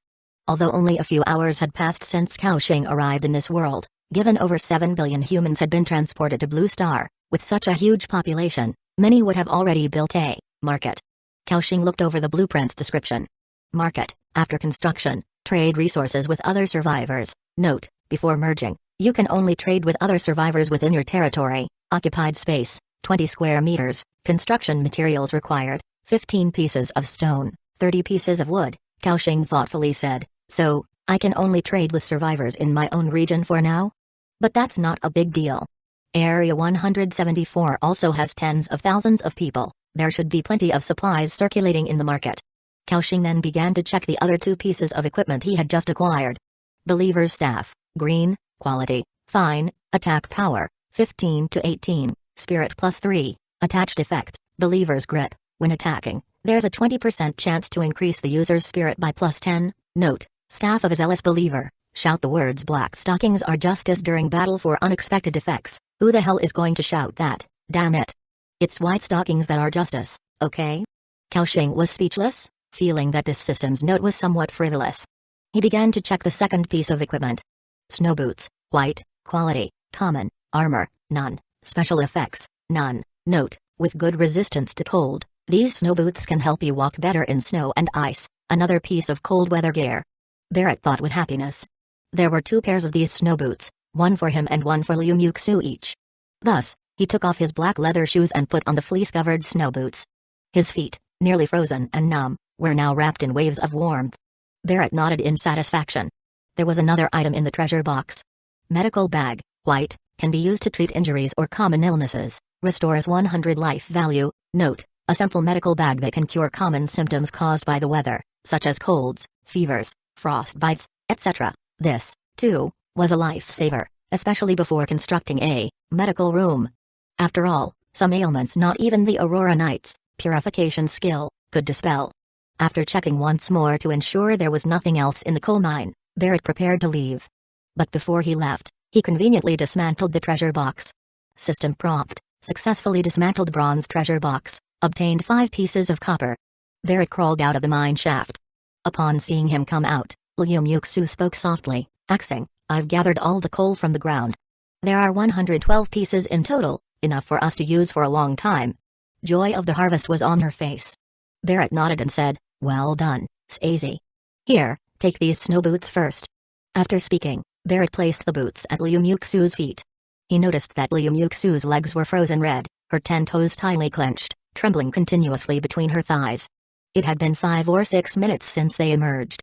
In another few minutes, if they don't return to the bonfire, Liu Muxu's legs might be completely ruined by the cold. Although Liu Muxu was very eager for the snow boots, she also knew how precious they were in this extreme environment. Can I really have these boots? Liu Muxu tentatively asked. Barrett laughed and said, of course, I've already got a pair, and Yelena doesn't have legs, who else could wear them but you? Liu Muxu no longer refused but whispered, thank you. Axing. Barrett waved his hand, urging her to hurry and put them on. Right then, Liu Muxu somewhat embarrassedly said, Axing. Could you help me a bit? My legs aren't really listening to me. After saying that, her cheeks reddened to the tips of her ears. Without overthinking, Barrett stepped up beside her and let Liu Muxu place one of her hands on his shoulder. A faint fragrance wafted to his nose. Liu Muxu, wrapping her arm around Barrett's neck, struggled to lift her right leg. Seeing her condition, Barrett knew her legs had stiffened from the cold. Starsea, let me help you put them on. As he spoke, without waiting for Liu Muxu to react, Barrett lifted her leg covered in white silk. Liu Muxu's body shuddered, her eyes suddenly widening. Barrett, without any superfluous thoughts, quickly helped her into both pairs of snow boots, then bent down. Starsea, I will carry you back to camp. Upon hearing this, Liu Muxu became even more shy. But she knew that in her current state, she must return to camp to warm up quickly. It's trouble for you. Liu Muxu softly replied. The next moment, a pair of slender arms wrapped around Barrett's neck. Then, she felt a pair of large, powerful hands supporting her at the base of her thighs. As if it was the first time another man had touched her there, Liu Muxu let out slight breaths, her face quickly turning red down to her neck. Liu Muxu bowed her head deeply. Barrett felt the soft, delicate touch between his hands. He thought to himself, this woman. Her body is so soft. Then, Barrett carried Liu Muxu, along with Yelena. The 2 people and 1 snake returned to the warmth of the camp. The heat from the bonfire came again. The stiffness in their bodies gradually dissipated. After settling Liu Muxu down, Barrett glanced at the sky, which was growing increasingly darker. There was half an hour left until nightfall. He needed to build a small shelter before dark so that Yelena could stay there overnight. Otherwise, the loyalty of these territory residents might decrease due to enduring the nighttime cold. Moreover, he needed to construct the market for trading with other survivors. Barrett checked the current territory resources. Food, bread, 50 units, snake meat, 17 units, wolf meat, 134 units, resources, wood, 97 pieces, coal, 112 pieces, stone, 62 pieces, not bad. The materials for the logging factory and market are sufficient, and the remaining materials can build a small dwelling. So, Barrett shouted out to the distance, Dazwang, where's Wang, come back now. Upon hearing the command, the polar people put down their work and hurried back to the bonfire, shivering. Lord, what do you need? Barrett nodded, then began giving orders. Dazwang, where's Wang, you two build the logging factory. Saizoang, the task of constructing the market is yours. Where's Wang, you build a small dwelling. To that, Barrett added, after you've done these, you can have your meal. Hearing the last sentence, the eyes of the four polar people brightened. Rest assured, Lord, we'll complete the tasks before dark. That's right, you can count on us to do the job, Lord. Chapter 9, Delicious Snake Soup. At that moment, Cao Xing heard a gurgle sound near his ear. It wasn't coming from him, but rather from Liu Muxu beside him. She wasn't someone with a particularly strong physique to begin with, and on top of that, she had just been through a battle, which had drained a great deal of her strength. So it was normal for her to be hungry. Seeing Cao Xing looking over, Liu Muxu's pretty face turned red, and she buried her head deeply. No, sorry. Cao Xing shook his head and said, Sazy, let's go inside first. It's time to start cooking. Liu Muxu nodded gently. Then, they entered the empty lord's hut. To cook, one must first build the stove. So, Cao Xing found a corner and then opened the construction interface to start building. Do you want to consume 8 pieces of stone and 4 pieces of wood to build a level 1 simple stove? Yes. Cao Xing started to build according to the blueprint provided by the system. In just a few minutes, a simple stove made of stone appeared in front of Cao Crossing. Stove, level 1, defense value, 30, occupied space, 1 square meter. Cao Xing then took out the initial equipment provided by the system from the storage box. Big black pot, white, don't think it's just a big black pot, but it could actually be broken down into 2 pieces of iron. This time, Cao Xing planned to make a pot of snake soup. In this icy and snowy land, there was naturally no shortage of water sources. Cao Xing just needed to go outside with a hammer, knock off some ice, bring it back and put it in the pot, where it soon melted. After the water boiled, Cao Xing directly threw 2 palm-sized pieces of snake meat into the pot. These 2 pieces of snake meat were equal to 10 units of food supplies, which was quite luxurious. After contemplating for a moment, Cao Xing threw 2 more pieces of snake meat into the pot. A dozen minutes later, the rich aroma of the meat started to permeate the entire hut. Liu Muxu, who was huddled to one side, couldn't help but lift her head and swallow saliva as she gazed at the pot. Sazy, it's almost ready, just wait a little longer. Liu Muxu, feeling embarrassed, lowered her head and responded softly, Axing, let me handle the cooking in the future. After hearing this, Cao Xing laughed and said, in the future, you are going to be the Lord's woman. How can we be the ones to do these tasks? Now we are short-handed, but once we recruit more forces, we won't need to cook ourselves. Hearing this, Liu Muxu also revealed a gentle smile. Axing, you understand so much. Cao Xing shook his head, it's nothing, I just play a lot of games, that's all. Outside, the sky turned increasingly dim. The temperature started to drop sharply as well. After the stove was lit, the temperature in the room had risen to -11 degrees Celsius. But now, in the blink of an eye, it dropped back down to -16 degrees Celsius. The temperature outside was an astonishing -50 degrees Celsius. The howling wind, like a bone-scraping knife, incessantly swept over the bodies of the polar people. Under these temperature conditions, even with a bonfire, work couldn't continue. Unless, later on, the bonfire was upgraded to an energy tower, then even in blizzard conditions, one could safely get through. At this point, Cao Xing saw several prompts appear on the territory interface. Your territory building, the logging factory, has been successfully constructed. Your territory building, the market, has been successfully constructed. Your territory building, the small shelter, has been successfully constructed. Cao Xing breathed a sigh of relief. The tasks he had entrusted to the 4 polar people had all been completed before nightfall. So he went to the door of the Lord's hut and said, Dazwang, where's Wang, you all can come and eat now. 4 polar people swarmed into the Lord's hut. Even Yelena curled up and squeezed into the hut against the wooden walls. The Lord's hut, which was a total of 30 square meters in area, became extremely crowded all at once. Liu Muxu had already filled 6 wooden bowls with meat soup, which also contained melted snake meat. The eyes of the 4 polar people gleamed, and their hands holding the bowls were shaking. But since Cao Xing hadn't spoken, they didn't dare make any presumptuous moves. At that moment, Cao Xing came to the stove and picked up one of the wooden bowls, saying, although we've only known each other for a day, I'm very satisfied with your performance. To reward you for your efforts, Enjoy this pot of snake soup to your heart's content. Now, let's enjoy the meal." At this instant, the four polar people lifted the delicious soup in their hands, their saliva secreting crazily. Then, they shouted in unison, "Praise the great Lord! Praise the great second Lord!" As the words were uttered, the four polar people drained the soup bowls in one gulp. The sounds of glug glug filled the air. Moments later, a look of bliss appeared on the faces of all four polar people. "Good heavens, I swear, this is the most delicious meal I've ever had in my life." Wang, me too. I've never had such delicious soup in the underground. Everyone, we must remember, all of this was bestowed upon us by the Lord. We must work hard to repay the Lord. We are willing to go through fire and water for the Lord. The four polar people were deeply moved. A system prompt appeared. Your territory member, Wang has tasted delicious snake soup, his loyalty has increased, current loyalty, 85. Your territory member, Wang has tasted delicious snake soup, his loyalty has increased, current loyalty, 80. The goodwill of the four polar people skyrocketed, all over 80 points. With such high goodwill, basically, whatever Kaoxing asked them to do, they would do. Kaoxing also noticed Yelena nearby. Her hunger level had dropped below 50. Yelena squinted her slender eyelids, constantly sticking out her tongue, seemingly also eager to eat. Kaoxing approached Yelena and asked, "Yelena, do you want raw meat or cooked meat?" Yelena spat out her crimson tongue, "Raw meat, respected lord." Kaoxing nodded, about to take out 2 pieces of snake meat from his backpack. After a thought, Kaoxing put them back. Instead, he tossed 2 pieces of the newly harvested wolf meat to Yelena. Yelena bit into it in one go and then swallowed it down directly.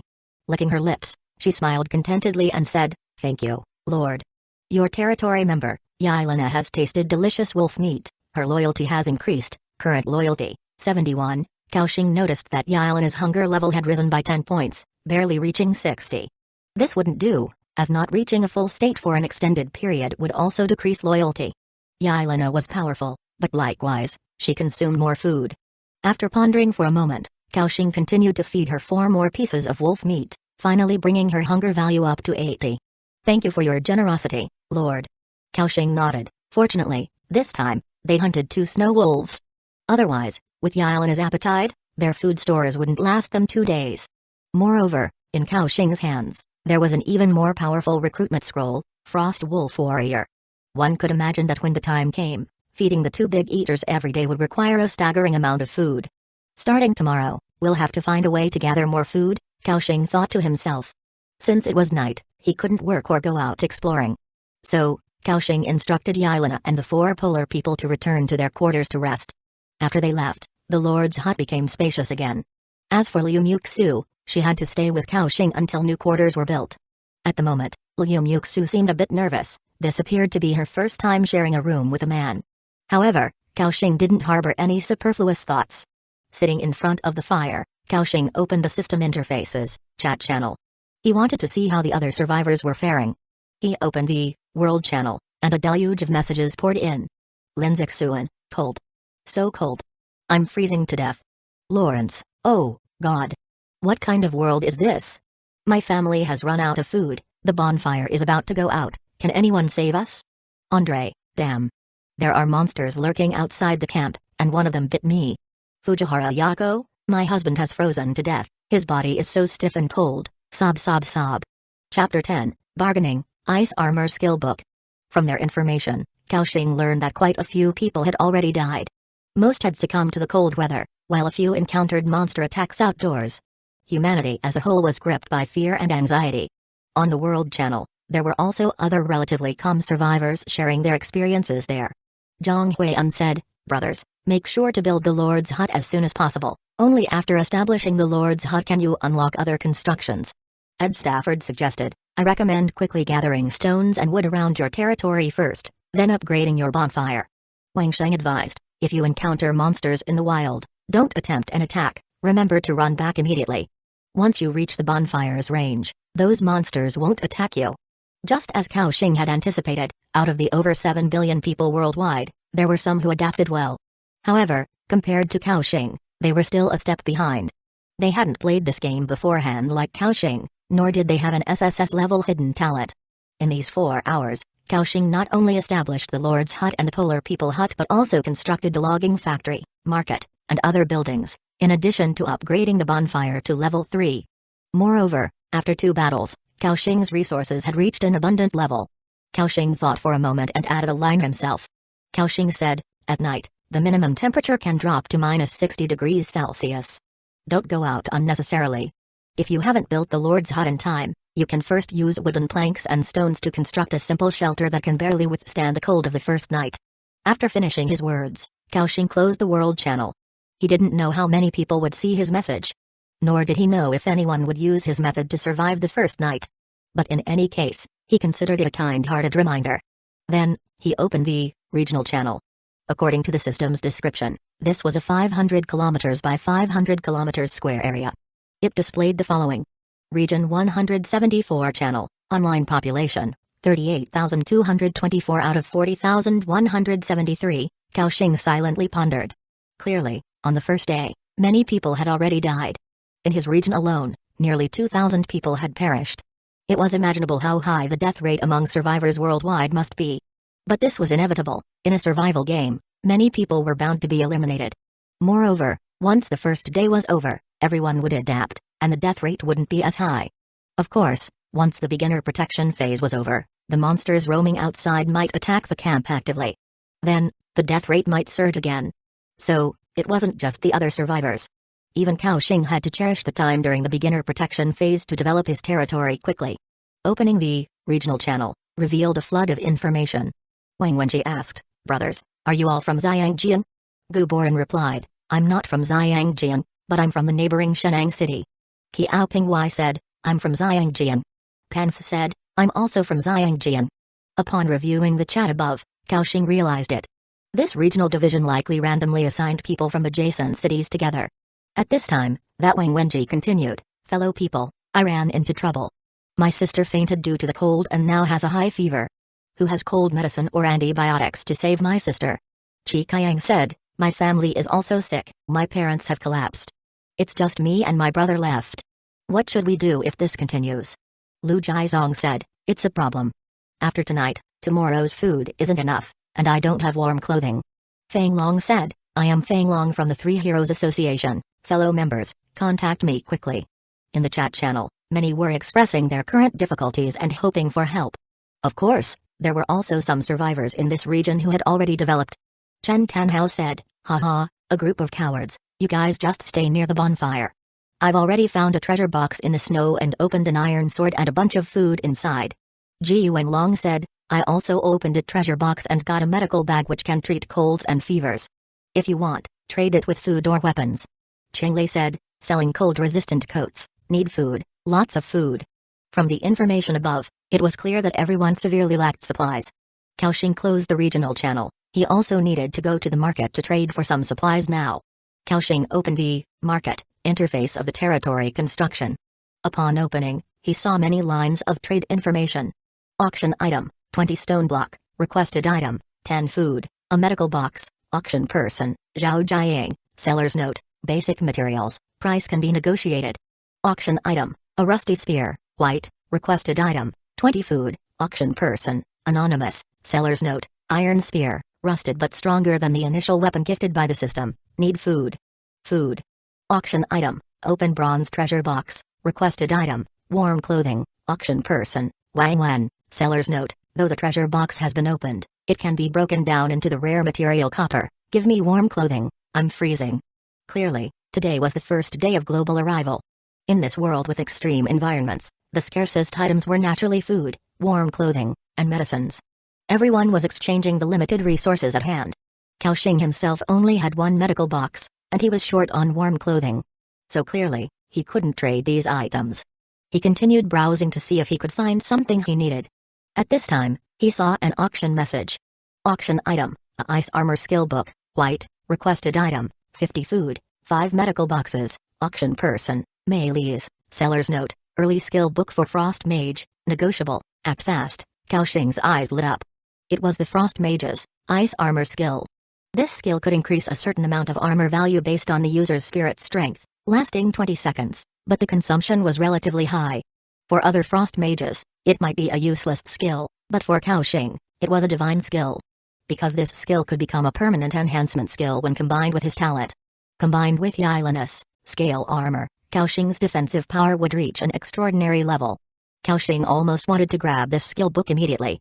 But clearly, this guy was outrageously pricing it at 50 food items straight away. Fortunately, the seller's note mentioned negotiating, indicating room for discussion. So, Kaoxing opened the private chat interface of the auction. Kaoxing said, 10 food items for the ice armor skill book. Within a few seconds, Mei Li sent an exasperated emoji. Mei Li said, I told you to bargain, not to slaughter me. You want to exchange 10 food items for a skill book. Why don't you try robbing? Go, go, go, get out of here. Kaoxing replied, I know you're in a hurry, but don't rush. What if I told you this wasn't ordinary food but meat? Mei Li said, meat? You got meat this quickly? The tone on the other side was filled with strong astonishment. Kaoxing knew the other party didn't believe him, given that, at this stage, meat could only be obtained from those wild creatures. Clearly, on the first day, almost no one could defeat those wild creatures. Kaoxing directly pasted the item information into the private chat window, but he sent snake meat information. Only at this moment did Mei Li finally believe that Kaoxing indeed had meat. Wow, brother. You actually managed to get snake meat. Kaoxing directly asked, so, will you sell it or not? Mei Li said, of course, I'll sell it, but aren't you offering too little? At least 40 food items, which translates to 8 pieces of snake meat, or don't bother talking. Kaoxing said, what are you thinking? I don't even have that much, a maximum of 3 pieces of snake meat. However, Mei Li insisted that it couldn't be less than 6 pieces of snake meat. Kaoxing directly replied, then forget it, keep it yourself. Ice armor skill is just an early stage skill, the drop rate isn't low. After tomorrow, you won't be able to exchange it even for food. Hearing this, the other side seemed a bit hesitant. Mei Li asked hesitantly, is what you're saying true? Chapter 11, The First Night, Greedy Human Nature. Kaoxing was of course lying. The ice armor skill was one of the foundational skills for mages in the early stages. Although it was somewhat underwhelming, it still wasn't without value. Kaoxing replied directly, believe it or not, that's up to you. Upon hearing this, Mei Li said helplessly, forget it, if it's 3 pieces of snake meat, then it's 3 pieces. If I'm frugal with it, it should be enough to feed my family for 1 more day. When Kaoxing heard the last sentence, his expression shifted slightly. After pondering for a moment, he sent a message, how about this, change it to 20 pieces of food, and I'll throw in 5 additional loaves of bread. Mei Li, on the other end, was taken aback, but still responded, okay. Kaoxing said, then just go to the market and update the trade info, and I'll snatch it up right away. Soon, the price of the skill on the market changed to 20 food. Kaoxing immediately made the purchase. System prompt, trade successful. You have acquired the ice armor skill book. You have lost 3 units of fresh snake meat, 5 units of bread. Ice armor skill, consumes a certain amount of spiritual power to raise your or an ally's armor value by, spirit, 0.6, for 30 seconds, with a cooling time of 60 seconds. Kaoxing's eyes lit up, this was the one. His current spirit was 5, and with the addition of the believer staff's enhancements, that made it 8 points of spirit. That meant Kaoxing could permanently increase his armor value by 5 points. He immediately clicked to learn the skill. Successfully learned ice armor skill. After the system prompt ended, Kaoxing felt quietly delighted. He then cast ice armor skill on himself first. Stack the armor. Got it. System prompt, ice armor skill cast successfully, armor plus 5, talent, eternal power, activated. The skill is now in permanent status. The next moment, Kaoxing felt an invisible layer of frost armor enveloping him. A comforting sense of security welled up in his heart. The effect of ice armor skill was similar to that of scale armor, both being an intangible form of defense that only became apparent when attacked. Now, his armor had reached 15 points. Attacks from monsters below level 3 couldn't even harm him. To put it simply, they couldn't breach his defenses. Kaoxing nodded in satisfaction. After waiting for 60 seconds, he added another layer of ice armor skill to Liu Muxu. As the team's tank, it was natural to stack her defense as high as possible. At the moment, the two were alone in a room. Liu Muxu was also getting updates from other survivors through the chat channel. Now she realized that not everyone was as fortunate as her, living in a warmlord's hut. Many other survivors were still enduring hunger and the bitter cold. If she wasn't with Kaoxing, she, Liu Muxu, would likely be suffering the same fate, or worse. And then there was the bone-chilling cold of the snowy hill at night. With gratitude in her eyes, Liu Muxu looked at Kaoxing. Thank you, Axing. If it weren't for you, I might have frozen to death out there. Kaoxing shook his head. It's nothing, Starsea. Since the two of us were placed in the same group, We have to cooperate and survive better in this world. Helping you is also helping myself. Liu Muxu nodded solemnly. I'll adapt to this world as quickly as I can, and I won't hold you back. Kaoxing nodded. Then, the two sank into a kind of silent companionship. The atmosphere seemed a bit awkward. Suddenly, Liu Muxu blushed, thinking of something, even her body trembled slightly. A moment later, she took off her snow boots and retreated onto the wood bed. Wrapped in the wolfskin coat, she buried her red face deeply into it, leaving only a pair of tender little feet exposed. Between them was a warm stove. A little while later, Kaoxing said, "Sleep well, Starsea." Night fell. The coal in the stove was burning brightly. Through the Lord's hut, one could hear the wind outside. At this time, both of them were wrapped in wolf skin, using it as blankets. Liu Muxu watched Kaoxing's back, wondering what she was thinking. In that moment, Liu Muxu received a video call. Seeing the name of the caller, it was by Yunlin. Her mother. Liu Muxu's face flashed with solemnity. After a moment of contemplation, she clicked to answer. "Little Su, how are you doing over there?" As soon as the video connected, a woman's voice came from the other side. Liu Muxu was surprised that they were still concerned about her. However, before Liu Muxu could speak, Bai Yunlin continued, "Oh my, little Su. Our whole family suddenly coming to this world, what rotten luck. You don't know how miserable it was for me, your two younger brothers, and your dad. The box only had so little food, not even enough for Dabao and Xiaobao's one meal. Now the food is almost gone, your dad and I didn't eat anything all evening, both cold and hungry. Xiaoxu, do you have any extra food to support us with?" Liu Muxu's mouth curled into a bitter smile. As expected, was it still the same? Without saying a word, her true nature was revealed. They did not care about her life or death, they just came to her for food. Liu Muxu remembered that it seemed to be the same when she was on Blue Star. Always under strict demands, all of her income controlled by them, and even her personal life was intruded upon. To the point where in the end, she was forced to marry that man she disliked. Liu Muxu took a deep breath, as if she mustered up some kind of courage. She shook her head and said, "Mom, I don't have extra food either." Upon hearing this, Mother Liu immediately expressed her doubt. "Really, not even a little? Xiaoxu, your two brothers have been hungry all day. You know, Dabao and Xiaobao can eat a lot. Back home they used to eat 4 to 5 times a day, but now in this world, they've only had one meal, and your father and I have only had half a loaf of bread." While saying this, Mother Liu's eyes were darting around, as if scouting out Liu Muxu's situation. Liu Muxu firmly replied, "None left." At that moment, however, another middle-aged man appeared in the video. He looked at Liu Muxu's background and doubted, "Xiaoxu, are you deceiving us? You've moved into a house, yet you say you have no food? And where did you get that for your wearing?" Off to the side, two children's voices could be heard. "Dad, Mom, I recognize the fur on Sister's body, it's wolf skin. Sister must have killed a wolf, Sister has meat." Hearing this, Mother Liu immediately accused, "Goodness, you unfilial girl, how dare you deceive your own mother? You don't want to share meat with your family, do you, you ungrateful thing? I've raised you in vain." At that moment, Father Liu was also joining in the accusation, along with the clamorous voices of the two young children. "Xiaoxu, what are you thinking? Your mother and I are almost starving to death, and you won't share even a bit of food. Has your conscience been eaten by a dog?" Faced with her family's reproach, Liu Muxu bit her lower lip, tears at the corner of her eyes, looking helpless for a moment. Mother Liu's rebukes intensified. "And you're feeling wronged? We've gone hungry for a day without feeling wronged, Liu Muxu, I see you've really spread your wings." Liu Muxu's eyes reddened, ready to burst into tears. Just then, a figure squeezed into the frame. "You two old things, yapping away like dogs, what for?" Upon hearing the berating, the voice on the other side went silent. Then, they saw a young man appearing beside Liu Muxu. Father Liu saw Kaoxing in the video and questioned, "Xiaoxu, who are you with, who is this man?" Before Liu Muxu could speak up, Kaoxing took the lead. "You don't need to know who I am. If you want food, go find it in the snow yourself." After hearing this, the middle-aged man responded, "I'm talking to my daughter, what right do you have to interject?" Kaoxing laughed, "What right do I have? The wolf was killed by me, the meat is also mine, how about that?" The middle-aged man retorted angrily, "Then I won't ask you, I'll ask Xiaoxu, she is my daughter." Kaoxing scoffed coldly, "You won't get anything from her either. I'm in charge of the food, and with me around, not a crumb will go to you. You're capable and have functioning limbs, don't you know how to work for your food?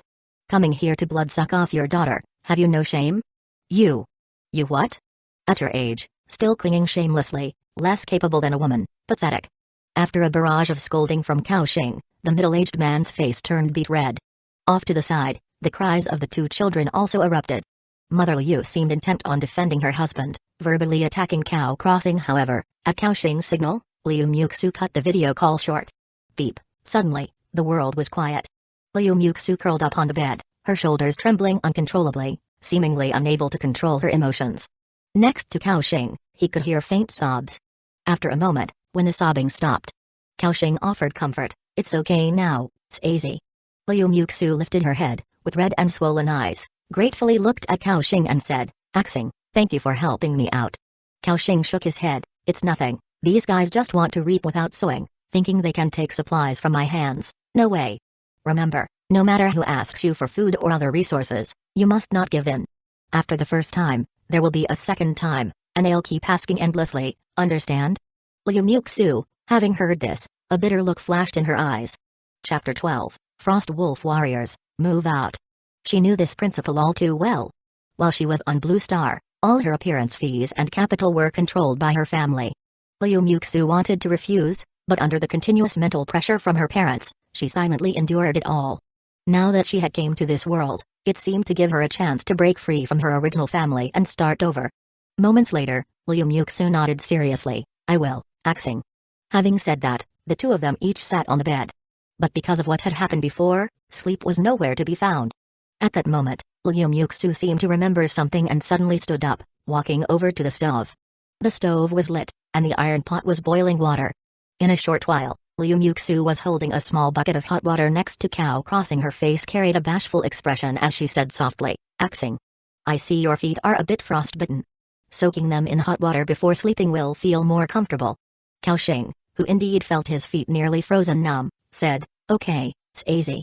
He was just about to reach for the wooden bucket. But then he heard Liu Muxu say softly, let me help you.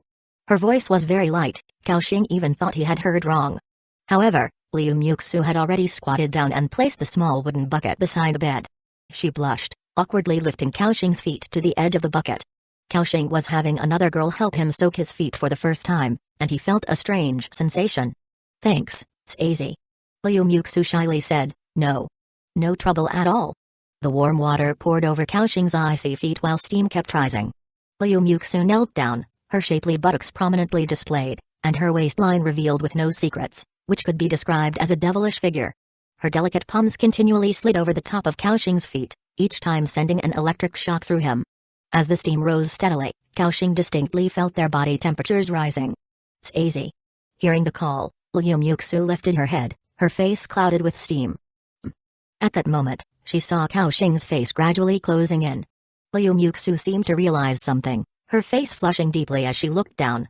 But soon, she lifted her head again to look at Cao Crossing. Her exquisite face revealed shyness and, it seemed, a bit of anticipation. From this angle, Liu Muxu's blushing cheeks were incredibly alluring, and her slightly trembling lips made one want to taste them on the spot. Their distance gradually closed, and they could even feel each other's warm breaths. Liu Muxu, amidst her nervousness, felt some anticipation as well. Axing. Liu Muxu still wanted to say something, but she saw the man in front of her face loom larger and larger. Moments later, Liu Muxu moved from initial sluggishness to a youthful response. The night was fiery. In the small room, the temperature rose gradually. A few minutes later, Liu Muxu's chest heaved, and she collapsed into Kaoxing's arms, exhaling softly like orchids. Then, she stood up from Kaoxing's embrace and, with a face full of shyness, burrowed into her own little quilt. After Liu Muxu hung up the phone, Father Liu and Mother Liu were immediately beside themselves with frustration. They tried many times to call Liu Muxu, but each call was directly rejected by her. Mother Liu dejectedly said, Old man, what should we do now? Little Zhu refuses to give us food, and Dabao and Xiaobao have been crying from hunger, we don't even know what to eat tomorrow. Father Liu, Liu Zhenji, also thought deeply. At that moment, he seemed to remember something and suddenly said, Yunlin, don't you think the boy staying with little Zhu looked familiar? At these words, a look of remembrance also came into Mother Liu's eyes. After a moment, Mother Liu gasped, I think I remember now. That boy, he seems to be a driver from Chen Jiang's company, often sent to pick up our daughter. The two were suddenly shocked. Mother Liu said angrily, well, a mere driver dares to insult us. When I find the chance, see how I'll teach you a lesson. Liu Zenji calmed down and said, "Don't be hasty, I just noticed Fang Long speaking, he seems to be in the same area as us." Mother Liu was surprised. "Fang Long, the one from the Three Heroes Association?"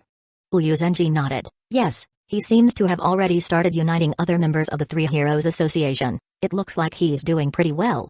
Mother Liu's face lit up with joy. "That's great, I remember Fang Long was also an avid suitor of Little Zhu. Let's contact him first and see if we can get some food from him."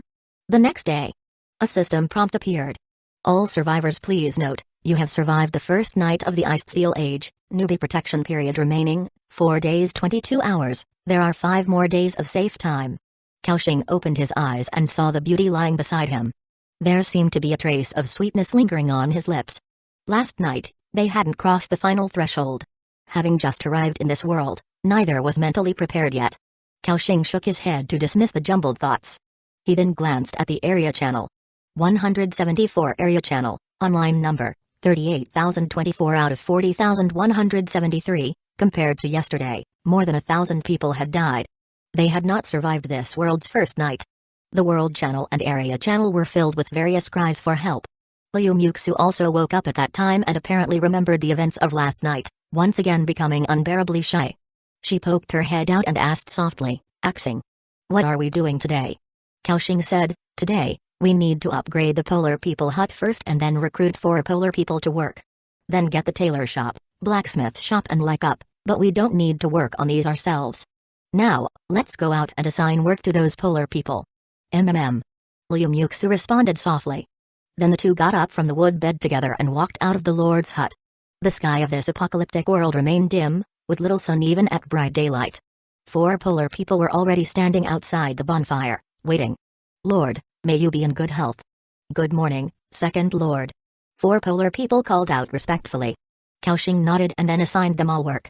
He had the 4 Polar People split into 2 groups, each starting to upgrade a Polar People hut. A system prompt appeared. "Would you like to consume the following materials, 50 pieces of wood, 30 pieces of stone, and upgrade the Polar People hut to level 2, yes?" Upgrading Polar People hut, 27 minutes remaining, the Polar People began their work. As for Kaoxing, he took out the recruitment scroll that had dropped yesterday from his backpack. Frost Wolf Knight Recruitment Scroll, blue. This scroll can be used to recruit a level 10 Frost Wolf Knight. The reason he hadn't recruited it yesterday was that it was close to night, and there was no need for battle. Moreover, such a powerful creature would consume a large amount of food each night, so saving any bit of food was beneficial. A system prompt appeared. "Would you like to use the scroll to recruit a Frost Wolf Knight?" "Yes." Kaoxing promptly clicked confirm. The next moment, a gigantic hexagram array appeared beneath his feet.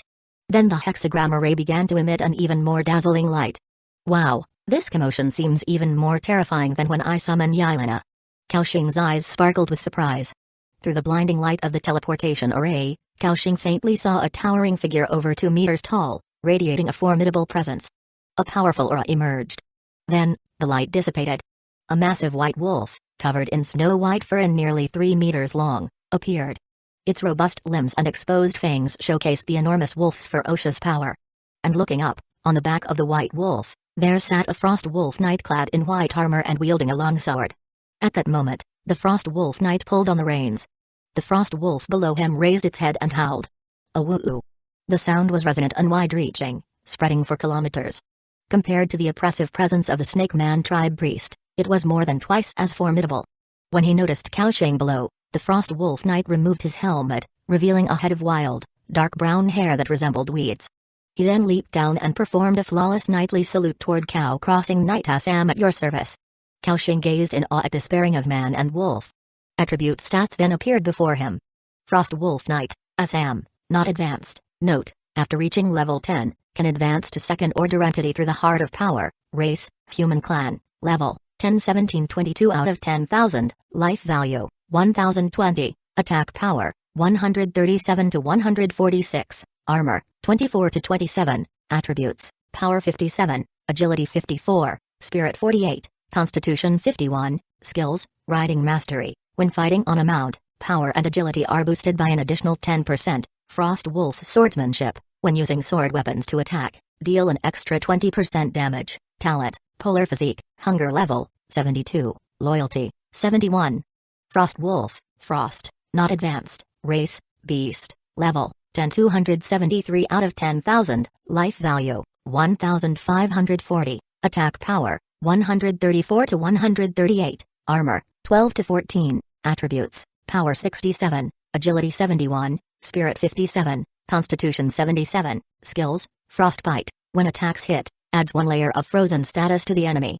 When frost layers reach 5 or more, the enemy's blood freezes, causing them to be frozen for 3 to 5 seconds. Frost Claw Strike, when attacks hit, adds 1 bleeding effect layer to the enemy, losing life value equal to agility, 0.3 every second, lasting for 3 seconds. Talent, Wolfpack Quill, when the number of frost wolves gathered surpasses 10, move speed increases by 20%, attack power by 20%, hunger level, 65.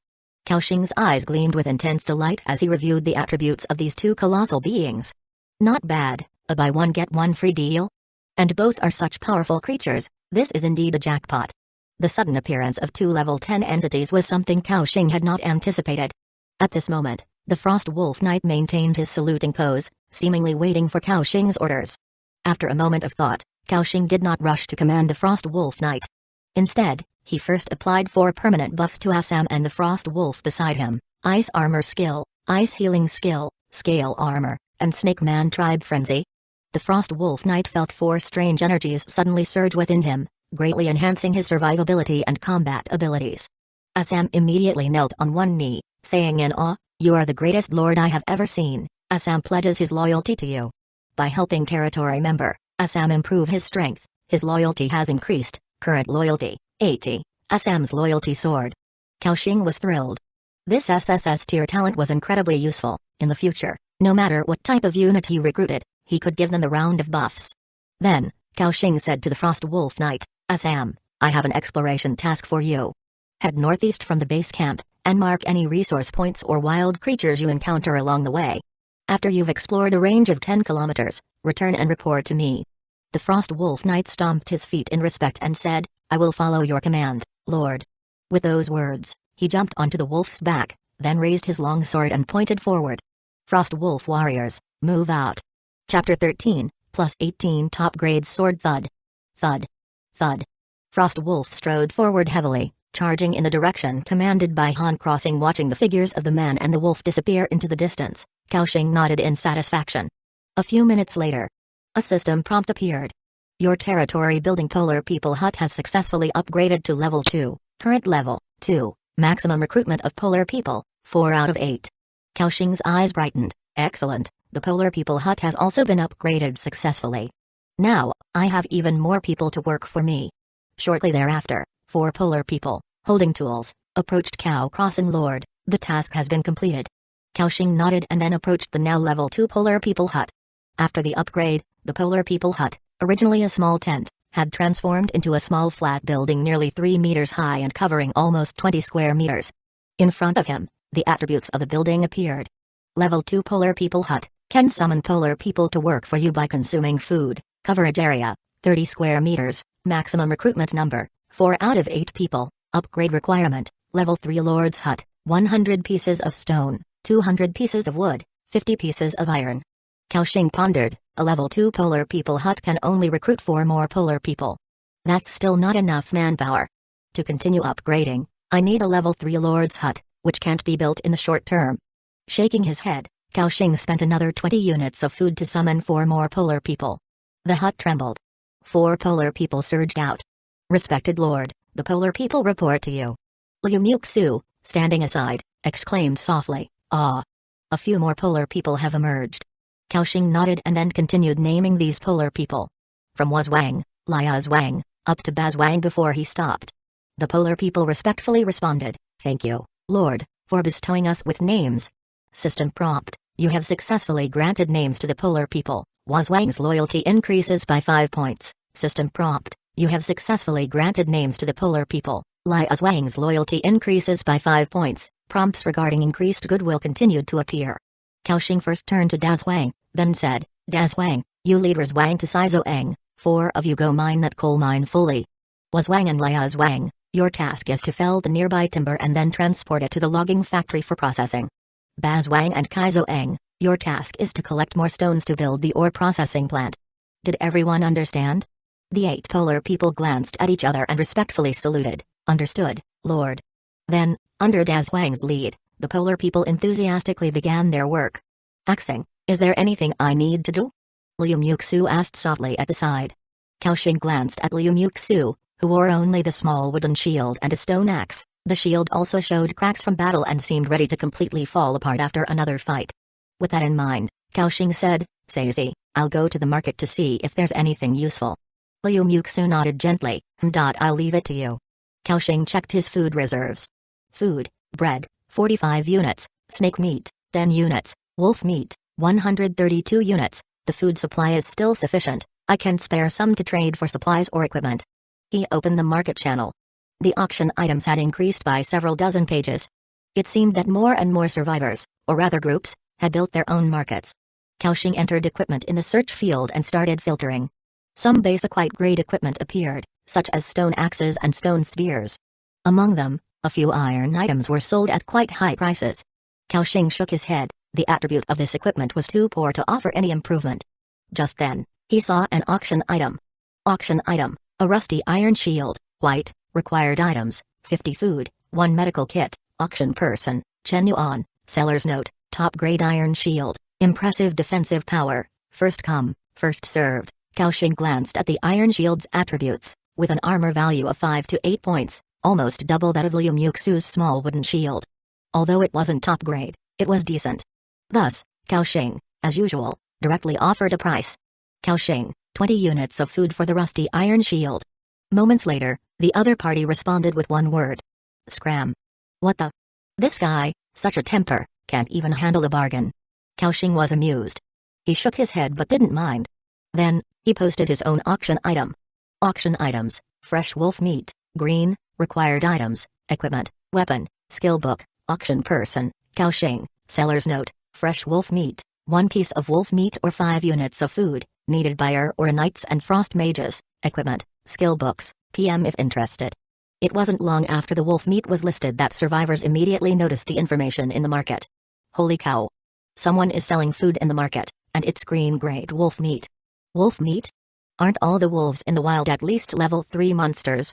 Who is this powerhouse that has slain wolves so quickly? Too strong, I'm still gnawing on dry bread while others are already eating meat. This big guy wants equipment and a skill book, who has them? Go and trade with the big guy. At this stage, when everyone was worried about food, someone actually sold food, precious wolf meat at that, causing quite a stir. Sure enough, it wasn't long before Kaoxing received the first private message. Renyuxu, brother, I see something extraordinary in you. I have a plus 18 top-grade sword here, only selling it for 5 pieces of wolf meat, what do you think?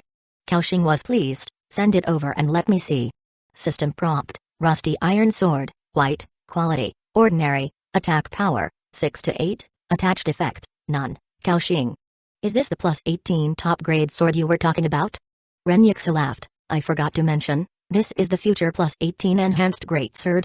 With my skills, I will definitely enhance it to 18. Kaoxing, speechless, simply said, 2 pieces of wolf meat. Renyuxu was stunned, that little?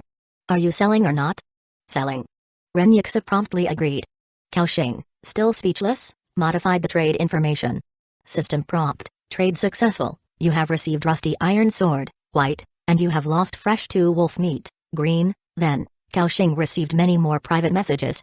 In them, not many were selling equipment, most wanted to trade their other territory supplies, such as wood, stone, and a small amount of iron. For these survivors, Kaoxing would always remind them of the importance of these basic materials, the foundation of survival, and that they shouldn't be sold lightly. Some survivors heeded the advice and gave up on the trade, but others insisted on trading with Cow Crossing. They told Kaoxing, people are nearly starving, who's thinking about future development? Of course, filling their bellies comes first. Seeing these messages, Kaoxing pondered quietly. Since they want to sell, I might as well first gather some supplies. But I don't have much wolf meat storage, so I can't buy up all those stones and woods in large quantities. However, it might be possible to exchange some iron first, then build up the blacksmith shop. Once the blacksmith shop was constructed, simple iron tools like iron axes, iron shovels, and iron spears could be made there. Other equipment would need specific blueprints for production. However, currently, the survivors had very little iron, at most 2 or 3 pieces. Trading 1 piece of wolf meat for 2 irons, Kaoxing would be at a loss. So, Kaoshing asked the system, "Is it possible to divide wolf meat into smaller portions?" A system prompt appeared. System prompt: 1 piece of wolf meat can be split into up to 10 smaller portions, 100 grams each. Kaoshing was stunned. It really was possible. So, he took out 5 pieces of wolf meat and split them into 50 portions. Then, Kaoshing modified the trading conditions. The auction ratio was 1 wolf meat portion for 2 pieces of iron. Attention was again drawn in the regional channel. "Guys, the big guy has changed the terms. You can now trade iron for wolf meat. Anyone with iron, go trade. I just happen to have 2 pieces. I will go trade with this big guy right now. Damn, I also really want to eat meat, save me some." Kaoshing kept receiving trade requests. System prompt: "Trade successful. You have received 2 pieces of iron, and you have 100 grams lost wolf meat." System prompt: "Trade successful. You have received 4 pieces of iron, and you have 200 grams lost wolf meat." System prompt: "Trade successful. You have received a iron round shield, white, and you have lost 500 grams fresh wolf meat." Apart from a large amount of iron, Kaoshing also received a shield as he had hoped. Kaoshing checked the attributes. Iron round shield, white, quality, ordinary, armor value, 9 to 11, attached effect, none. Although it was just a white shield, it was much better in attributes than the wood shield Liu Muxu had. It wasn't long before the dozen pieces of wolf meat Kaoshing had put up were all snapped up. And in Kaoshing's inventory, 100 pieces of iron appeared. Now, he had enough iron to build the blacksmith shop. Joy appeared in Kaoshing's eyes. Compared to slowly gathering, trading with other survivors is much faster. Of course, this method required having enough resources oneself. Now that the population of his territory had increased so much, the daily consumption of food was a significant number. Thus, he could only sell a small part of his food to trade for materials. Just as Kaoshing was about to end the trade, the survivor named Chen Yuan sent another message. "Brother, that iron shield is yours for 10 pieces of wolf meat." He seemed to have also noticed the market movements. Seeing this message, Kaoshing couldn't help but laugh. This guy really dares to set prices, treating his own worn-out shield like a treasure. Kaoshing had just obtained that shield through trade. Not only was it better in attributes than this rusty iron shield, but it had also only cost him 5 pieces of wolf meat. So, Kaoshing replied, "No need, keep it for yourself." Hearing this, the survivor named Chen Yuan immediately panicked. "Brother, don't do this. We can talk this over. 8 pieces, surely 8 pieces will do?" Kaoshing didn't bother replying. The other side pleaded desperately, 6 pieces, I really can't go any lower, don't be too greedy." Kaoshing still did not reply. Chen Yuan urgently said, "I am Chen Yuan from the Three Heroes Association, give me some face, take this shield for 5 pieces of wolf meat." Chen Yuan seemed to have lost his patience. 4 pieces of wolf meat. That's my final offer, I am advising you not to be shameless. His tone became more impatient. At that point, Kaoshing replied indifferently, "Scram." Chapter 14, Your milk tea is under attack. After speaking, Kaoshing blacklisted the other person directly. A few hundred kilometers away from Kaoshing, a human survivor trying to continue sending messages suddenly saw a system prompt. System prompt, you have been blacklisted by the other party. Communication is not possible. He stood there dumbfounded, then said angrily, "Damn brat." After the trading ended, Kaoshing first gave the iron sword and iron shield to Liu Muxu. Then, he began to hand-teach Liu Muxu the postures for combat. Kaoshing took Liu Muxu's hand and said, "Starsea, hold the shield with your left hand and attack the enemy with the weapon in your right hand. The iron sword you are using now, just remember to thrust, slash, and chop. These 3 simple moves are all you need." Liu Muxu nodded shyly, clumsily thrusting her sword forward, then looked towards Cao crossing his. "Is this how it's done?" Watching her tender and powerless thrust, which had no killing intent, Kaoshing couldn't help but find it somewhat cute. Was this supposed to be a practice thrust done excitedly by a thug? Kaoshing shook his head, moved behind Liu Muxu, one hand on the shield and the other lifting her right hand. "Starsea, your thrusting posture should be like this." At this moment, Liu Muxu felt the presence of Kaoshing behind her, her face flushed with embarrassment. He grabbed Liu Muxu's wrist and thrust forward. Whoosh! The thrust made a whooshing sound. Liu Muxu let out a soft complaint. The recent action was too forceful, causing their bodies to press tightly together. Kaoshing even felt the touch of her rounded hips. Cough cough. Kaoshing quickly stepped back half a step, maintaining a safe distance. Liu Muxu naturally felt the contact as well, her cheeks reddening immensely, and her legs growing a bit weak. But she still bit her teeth and persevered in her learning. Kaoshing continued to teach Liu Muxu swordplay techniques. Because she was working hard to absorb the knowledge taught by Kaoxing, Liu Muxu quickly got into the groove. Half an hour later, both were slightly sweaty, and they gradually parted ways. Following Kaoxing's instructions, Liu Muxu began to repeat the practice of the moves again and again. Kaoxing watched from the side, nodding in satisfaction. Then, he checked his territory's resources. Food, bread, 45 units, snake meat, 10 units, wolf meat, 111 units, resources, wood, 92 pieces, coal, 107 pieces, stone, 45 pieces, iron, 100 pieces. Kaoxing thought to himself, the bonfire and furnace consumed quite a bit of coal last night, but it also saved me a lot of wood. Currently, 8 polar people are mining resources together. The efficiency has increased significantly. By today, I should be able to build both the sewing shop and a blacksmith shop. Kaoxing nodded in satisfaction. This progress was fast. While most survivors were still figuring things out, Kaoxing's territory had already taken preliminary shape.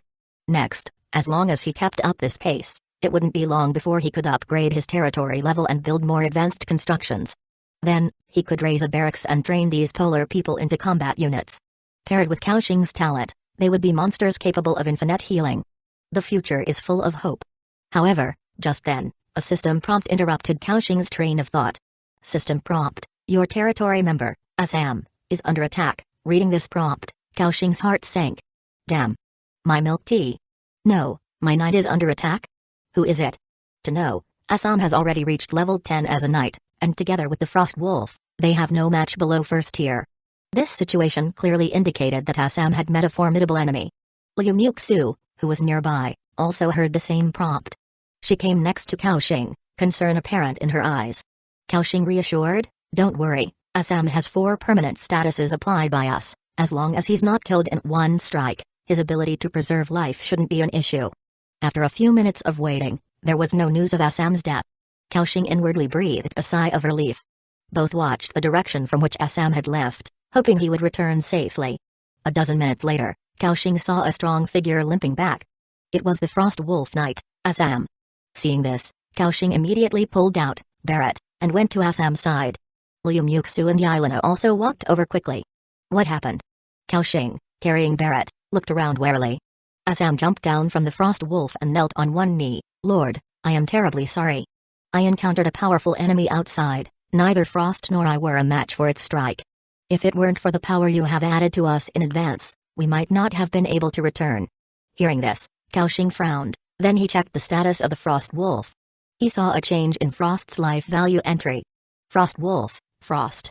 Life value, 1,386 out of 1,540. Status, broken bone. Life limit decreased by 10%. Move speed reduced by 20%. Kaoxing said, give me the details. What did you encounter? Yes, Lord. Then Assam began to recount their experiences. After listening, Kaoxing frowned. You mean to say, about 3 kilometers from our camp, there is a powerful snowy blizzard bear, and this fierce bear can also emit electricity? Assam replied respectfully, yes, Lord, that fierce bear possesses infinite strength. A single slap sent both me and Frost flying. Its power is too formidable, only second-order knights in our tribe can overcome it. Kaoxing pondered. A second-order knight to combat it means that this monster's level is at least above 10. Furthermore, according to Assam's description, this fierce bear can even emit electricity. It was probably not that simple. Thinking this, Kaoxing nodded. Assam, treat Frost's injuries, then take me to the place where you discovered the fierce bear. It seemed Assam was somewhat surprised. Lord, do you mean to confront that fierce bear? Kaoxing shook his head. I didn't say we'd definitely confront it, we'll first observe its strength. The snowy blizzard bear was only 3 kilometers away from their camp, which was extremely unsettling. Once the 4-day newbie protection ends, that fierce bear would easily destroy Kaoxing's territory. Moreover, even during the newbie protection, if the snowy blizzard bear approaches, it would pose a significant threat to Cow crossing. The polar people gathering supplies outside the camp would all fall victim to it. Even Liu Muxu's eyes reflected a worried look. Axing. Kaoxing shook his head. Don't worry, Sazi, we'll just take a distant look. But it shouldn't be a problem. If it dares to come over, I'll blast some holes in its body. After speaking, Kaoxing showed the Barrett he had in his hand. With this powerful weapon, monsters below level 20 basically stood no chance. Liu Muxu nodded. Beside her, Assam was already treating the Frost Wolf's broken bones. A series of crack sounds could be heard. Whoa! The Frost Wolf groaned, and -172, damage figure appeared above its head. It wasn't long before green numbers, +5, +5, began to emerge. Having the eternal power talent was convenient.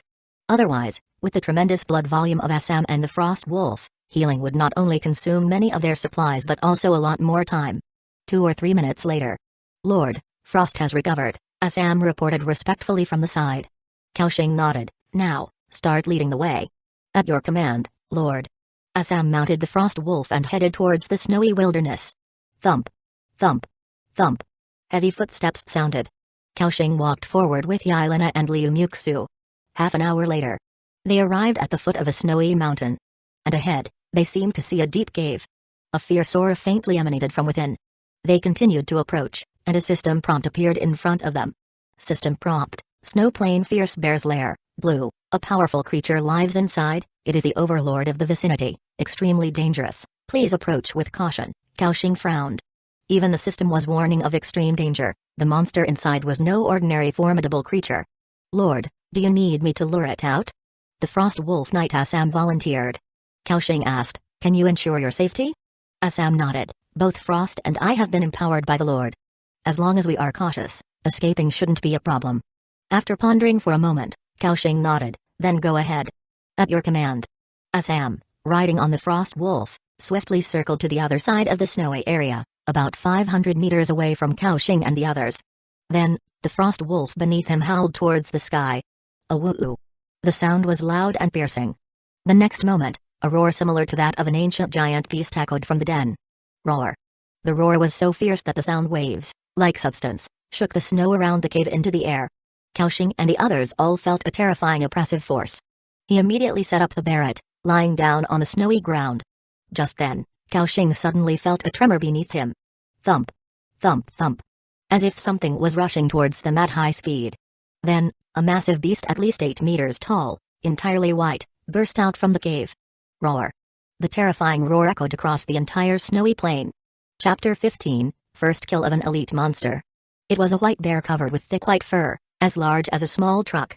A body nearly 6 meters long, limbs as thick as barrels, just a glance filled one with a sense of destruction. Kaoshing saw the attributes of this white bear before him. Snow Plain Fierce Bear, Level 15, Race, Beast, Rank, Second Order Elite Level Creature, Life Value, 4080 out of 4080, Attack Power, 347 to 356, Attribute, Power 189, Agility 154, Spirit 173, Constitution 204, Skill, Bear Paw Strike. The fierce bear uses its strong front limbs to attack enemies, causing a 100% knockback effect on enemies weaker than itself. Wildness Roar. The fierce bear emits a terrifying sound wave, causing all enemies within 30 meters to be stunned for 3 seconds. Lightning Strike. Harnessing the power of thunder and lightning within, it strikes the ground, causing 130% thunder attribute damage to enemies within 20 meters and paralyzing all enemies for 1 second. Talent 1, Cold Resistance. Talent 2, Thunder Body, capable of controlling minor thunder and lightning power. Note, this is a fierce bear that has activated special powers, extremely powerful, please handle with caution. Goodness, a level 15 elite level creature. Kaoshing was amazed. This guy, just based on attributes, was comparable to a level 20 common monster, and with those 3 skills, its actual war power was even more terrifying. At this moment, upon sensing Assam's aura, the bear roared and charged forward immediately. Boom. Boom. While running, it resembled artillery shells dropping on the snow, with constant explosions. Such a formidable sight made Assam, who was waiting in place, involuntarily a bit tense. Meanwhile, Kaoshing began quickly assessing the attributes and distance of both sides in his mind. This guy's blood volume is too thick, the Barret needs at least 5 shots to take it down without a headshot. And I'm still 500 meters away from it, with its crazy running speed, it will take at least 10 seconds to get close. And with Barret's 2-second attack interval, plus aiming time, 10 seconds is enough for me to fire off 5 shots. Upon reaching this conclusion, Kaoshing felt reassured. That meant he could eliminate the fierce bear with the Barret before it got too close. The premise was that all 5 shots had to hit. However, given the bear's massive size, if Kaoshing still missed, it would be due to his terrible skills. Meanwhile, the Frost Wolf under Assam tensed its limbs. It was ready for a life and death struggle with the snowy blizzard bear. Roar. The bear's figure charged rapidly. Just as it raised its paw, about to strike down. Bang. A gunshot rang out. A splash of blood burst forth from the back of the snowy blizzard bear. -872, a terrifying damage number floated up. Roar. The bear howled in pain, losing its balance in midair, tumbling over more than 10 meters. So fierce. And Cao Xing looked joyfully at the massive creature in his hands. When the Barrett shot earlier, the powerful recoil bounced off his shoulder. At this point, layers of frost ice armor and scale armor appeared. Cao Xing didn't suffer any damage, and even the recoil was nullified. Great. Now I don't need to worry about recoil hurting me. Cao Xing was overjoyed. Yoo-oo. At this moment, the bear quickly got back on its feet, glaring with bloodshot eyes, searching for the perpetrator who attacked it earlier. Then, it immediately saw Cao Xing in the distance. In the next moment, this snowy blizzard bear began charging fiercely toward Cao Crossing at the same time. The attack interval for Cao Xing's Barrett was over. He lay on the ground, aiming at the great body of the bear, and fired directly. Bang. -1234, a 4-digit damage number floated up. Cao Xing was delighted. This shot actually triggered the Barrett's armor penetration effect. 2 shots already cut the bear's life value below half.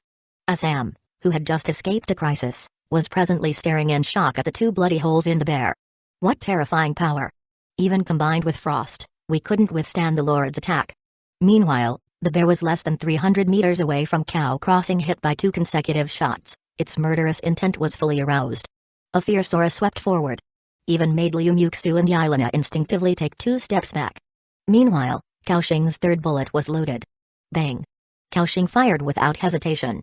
This shot missed entirely, causing no damage because Cao Xing shot wide. Shit. How could I miss that? What kind of trash shooting is this? Cao Xing's heart sank. It meant he only had 2 more chances. He glanced at the bear's life value. Life value, 1974 out of 4080, meaning, Cao Xing had to land both remaining shots, with at least one causing armor break damage. Otherwise, if the bear rushed at him with even a sliver left, with his small frame, the bear could easily clap him to death. The pressure suddenly mounted, and the atmosphere grew tense. Liu Muxu gripped her shield tightly, her face solemn, as if she too had discerned the situation. At this moment, Liu Muxu reached Cao Xing's side, ready to block an attack for him. Cao Xing, meanwhile, kept his eyes cool, moving with calm precision to reload. He knew, at moments like these, composure was crucial. As the bear charged within 200 meters, the 4th bullet was already loaded. Cao Xing aimed at the bear's massive body, thinking, Master Han, guide me, please don't miss this time. He then fired immediately. Bang. -893, no armor break damage this time, yet Cao Xing didn't feel dispirited. The snowy blizzard bear seemed to sense that this last stretch was the decisive moment. Roar. Roar. Its stride quickened once more. 100 meters. 50 meters. At this point, electricity flickered between the bear's limbs, as if it aimed to unleash its area skill, planning to obliterate Cao Xing. However, at this moment, the 5th bullet was loaded. He took a deep breath, aiming slightly above the bear's body. Then, he fired decisively. Bang. -1574, headshot. A frightening damage figure appeared. A tunnel-like hole opened in the center of the snowy blizzard bear's forehead. Its massive body halted its charge, collapsing into the snow like a wrecked truck. Splash. Dragging through the snow over a dozen meters, the bear's body finally came to a complete stop. Then, it lay on the ground, utterly lifeless. System prompt appeared. Successfully killed the snowy blizzard bear, level 15 elite level creature, surpassing level to kill monster, gaining experience value 350 into 400%, obtaining 1400 experience points. Your level has increased, current level 3. From this level up, you gained power +3, agility +4, spirit +6, constitution +4. Simultaneously, a white light ascended from Cao Xing's body. A gleam of joy flashed through Cao Xing's eyes. Leveled up. And it's a 2-level rise. The surprises didn't stop, as the system prompt continued ringing. Killing the snowy blizzard bear, obtained loot, a basic power heart, advanced item, can allow a survivor or territory unit reaching level 10 to break through to the 2nd order, obtained. 8 basic elemental crystal, green, a crystal containing elemental power, usable for constructing basic magic buildings or as alchemy material. Congratulations. As you're the first survivor to kill an elite level creature across all servers, you gained first kill rewards, a basic elemental arrow tower blueprint, a ice plane druid recruitment scroll. Seeing this heap of props, the joy in Cao Xing's eyes was nearly uncontrollable.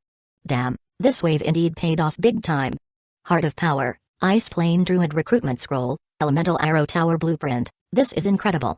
At this moment, Yelena and Assam all came to Cao Xing's side. They stared in shock at the snowy blizzard bear's corpse on the ground, murmuring, "What a terrifying weapon! Lord, your strength is as brilliant and immense as the stars. Yelena has been impressed by our formidable war power. Loyalty has increased, current loyalty, 80. Assam has been impressed by our formidable war power. Loyalty has increased, current loyalty, 85. Chapter 16, Dissecting the Fierce Bear's Corpse, A Great Harvest. Cao Xing nodded to himself. Only by demonstrating great power could subordinates be more loyal to you. The same principle applied in any world. He looked at Assam, then took out a fiery red crystal from his carrying backpack. This was the basic power heart obtained after killing the fierce bear. Basic power heart can only be acquired from some powerful creatures. Item effect allows a survivor or territory member who has reached level 10 to complete the advancement. After advancing, all attributes increase by 100%. In the Ice Seal Age, each advancement brought a terrifying enhancement. At the very least, it was a 100% attribute increase. Without resorting to other means, crossing battles between different levels was a difficult task. And Assam, being a level 10 creature, met the advancement conditions. So, Cao Xing directly tossed the Heart of Power to him. Assam instinctively caught it and held the power-filled crystal in his hand, surprise filling his eyes. He incredulously asked, "Lord, can I really have such a precious Heart of Power?" Cao Xing nodded and said, "Assam, you've proven your courage and wit in this action. I believe you deserve to have stronger power. So, please accept this Heart of Power, and let's build a more prosperous territory together." Assam's eyes brimmed with tears, and he struck his chest with one hand, standing tall and exclaimed excitedly, "I am willing to give my life for the Lord." Assam has been moved by our actions. Loyalty has increased, current loyalty is 95, deadly loyalty. Seeing this prompt, Cao Xing was overjoyed. Once loyalty reached above 90, these soldiers entered a state of deadly loyalty. Even if you sent them to die, they would execute without hesitation. This way, he didn't have to worry about Assam rebelling. Under the gaze of everyone, right in front of Cao Xing, Assam crushed the Heart of Power. Crack! The sound of shattering glass echoed as a red mist was absorbed by Assam. Amidst the surprised gazes of everyone, Assam's aura rapidly rose to a frightening level in the blink of an eye. A system prompt appeared. Your territory member, Assam has completed his advancement, with all attributes increasing by 100%. Cao Xing nodded in satisfaction, then looked at Assam's attributes after the advancement. Frost Wolf Knight, Assam, Second Order, Race, Human Clan Level, 10 Level 1722 out of 10,000 inches Life Value, 2040 inches Attack Power, 274 to 289 Armor, 24 to 27 Attributes, Power 114, Agility 108, Spirit 96, Constitution 102 inches Hunger Level, 72 inches Loyalty, 95 inches. Good, good, good. Cao Xing looked at Assam's panel with satisfaction. Without a doubt, this upgrade brought about a qualitative change in his strength. Beside him, Yelena watched Assam's transformation with full envy. Noticing her gaze, Cao Xing said, "Yelena, perform well. When you reach level 10, I will also find you a Heart of Power, allowing you to break through to the Second Order." Upon hearing this, Yelena's slitted eyes widened instantly, and she looked at Cao Xing with excitement, saying, "Thank you for your generosity, Lord. Yelena is willing to give everything for the Lord. Yelena has been moved by your words. Loyalty has increased, current loyalty 85. Sure enough, loyalty improved again." Cao Xing was delighted, as a qualified lord should excel at creating visions. Then, Cao Xing began to examine the 2 rewards for first killing the snowy blizzard bear. Ice Plane Druid Recruitment Scroll, purple, can summon a powerful level 15 elite druid through this scroll. Note, although the Ice Plane Druid is powerful, his daily food intake is astonishing. Please ensure you have sufficient food. Seeing the prompt above, Cao Xing's pupils shrank immediately. Oh my! Level 15 elite monster. This was too formidable. The powerful combat power displayed by the snowy blizzard bear just now revealed how terrifying a level 15 elite monster was. If not for Cao Xing possessing the Barret, such a great weapon, all their combined forces wouldn't last half a minute against the snowy blizzard bear. However, the system also warned that the Ice Plane Druid had a tremendous appetite. Ordinary survivors might not even be able to sustain it. Cao Xing continued to check the other reward.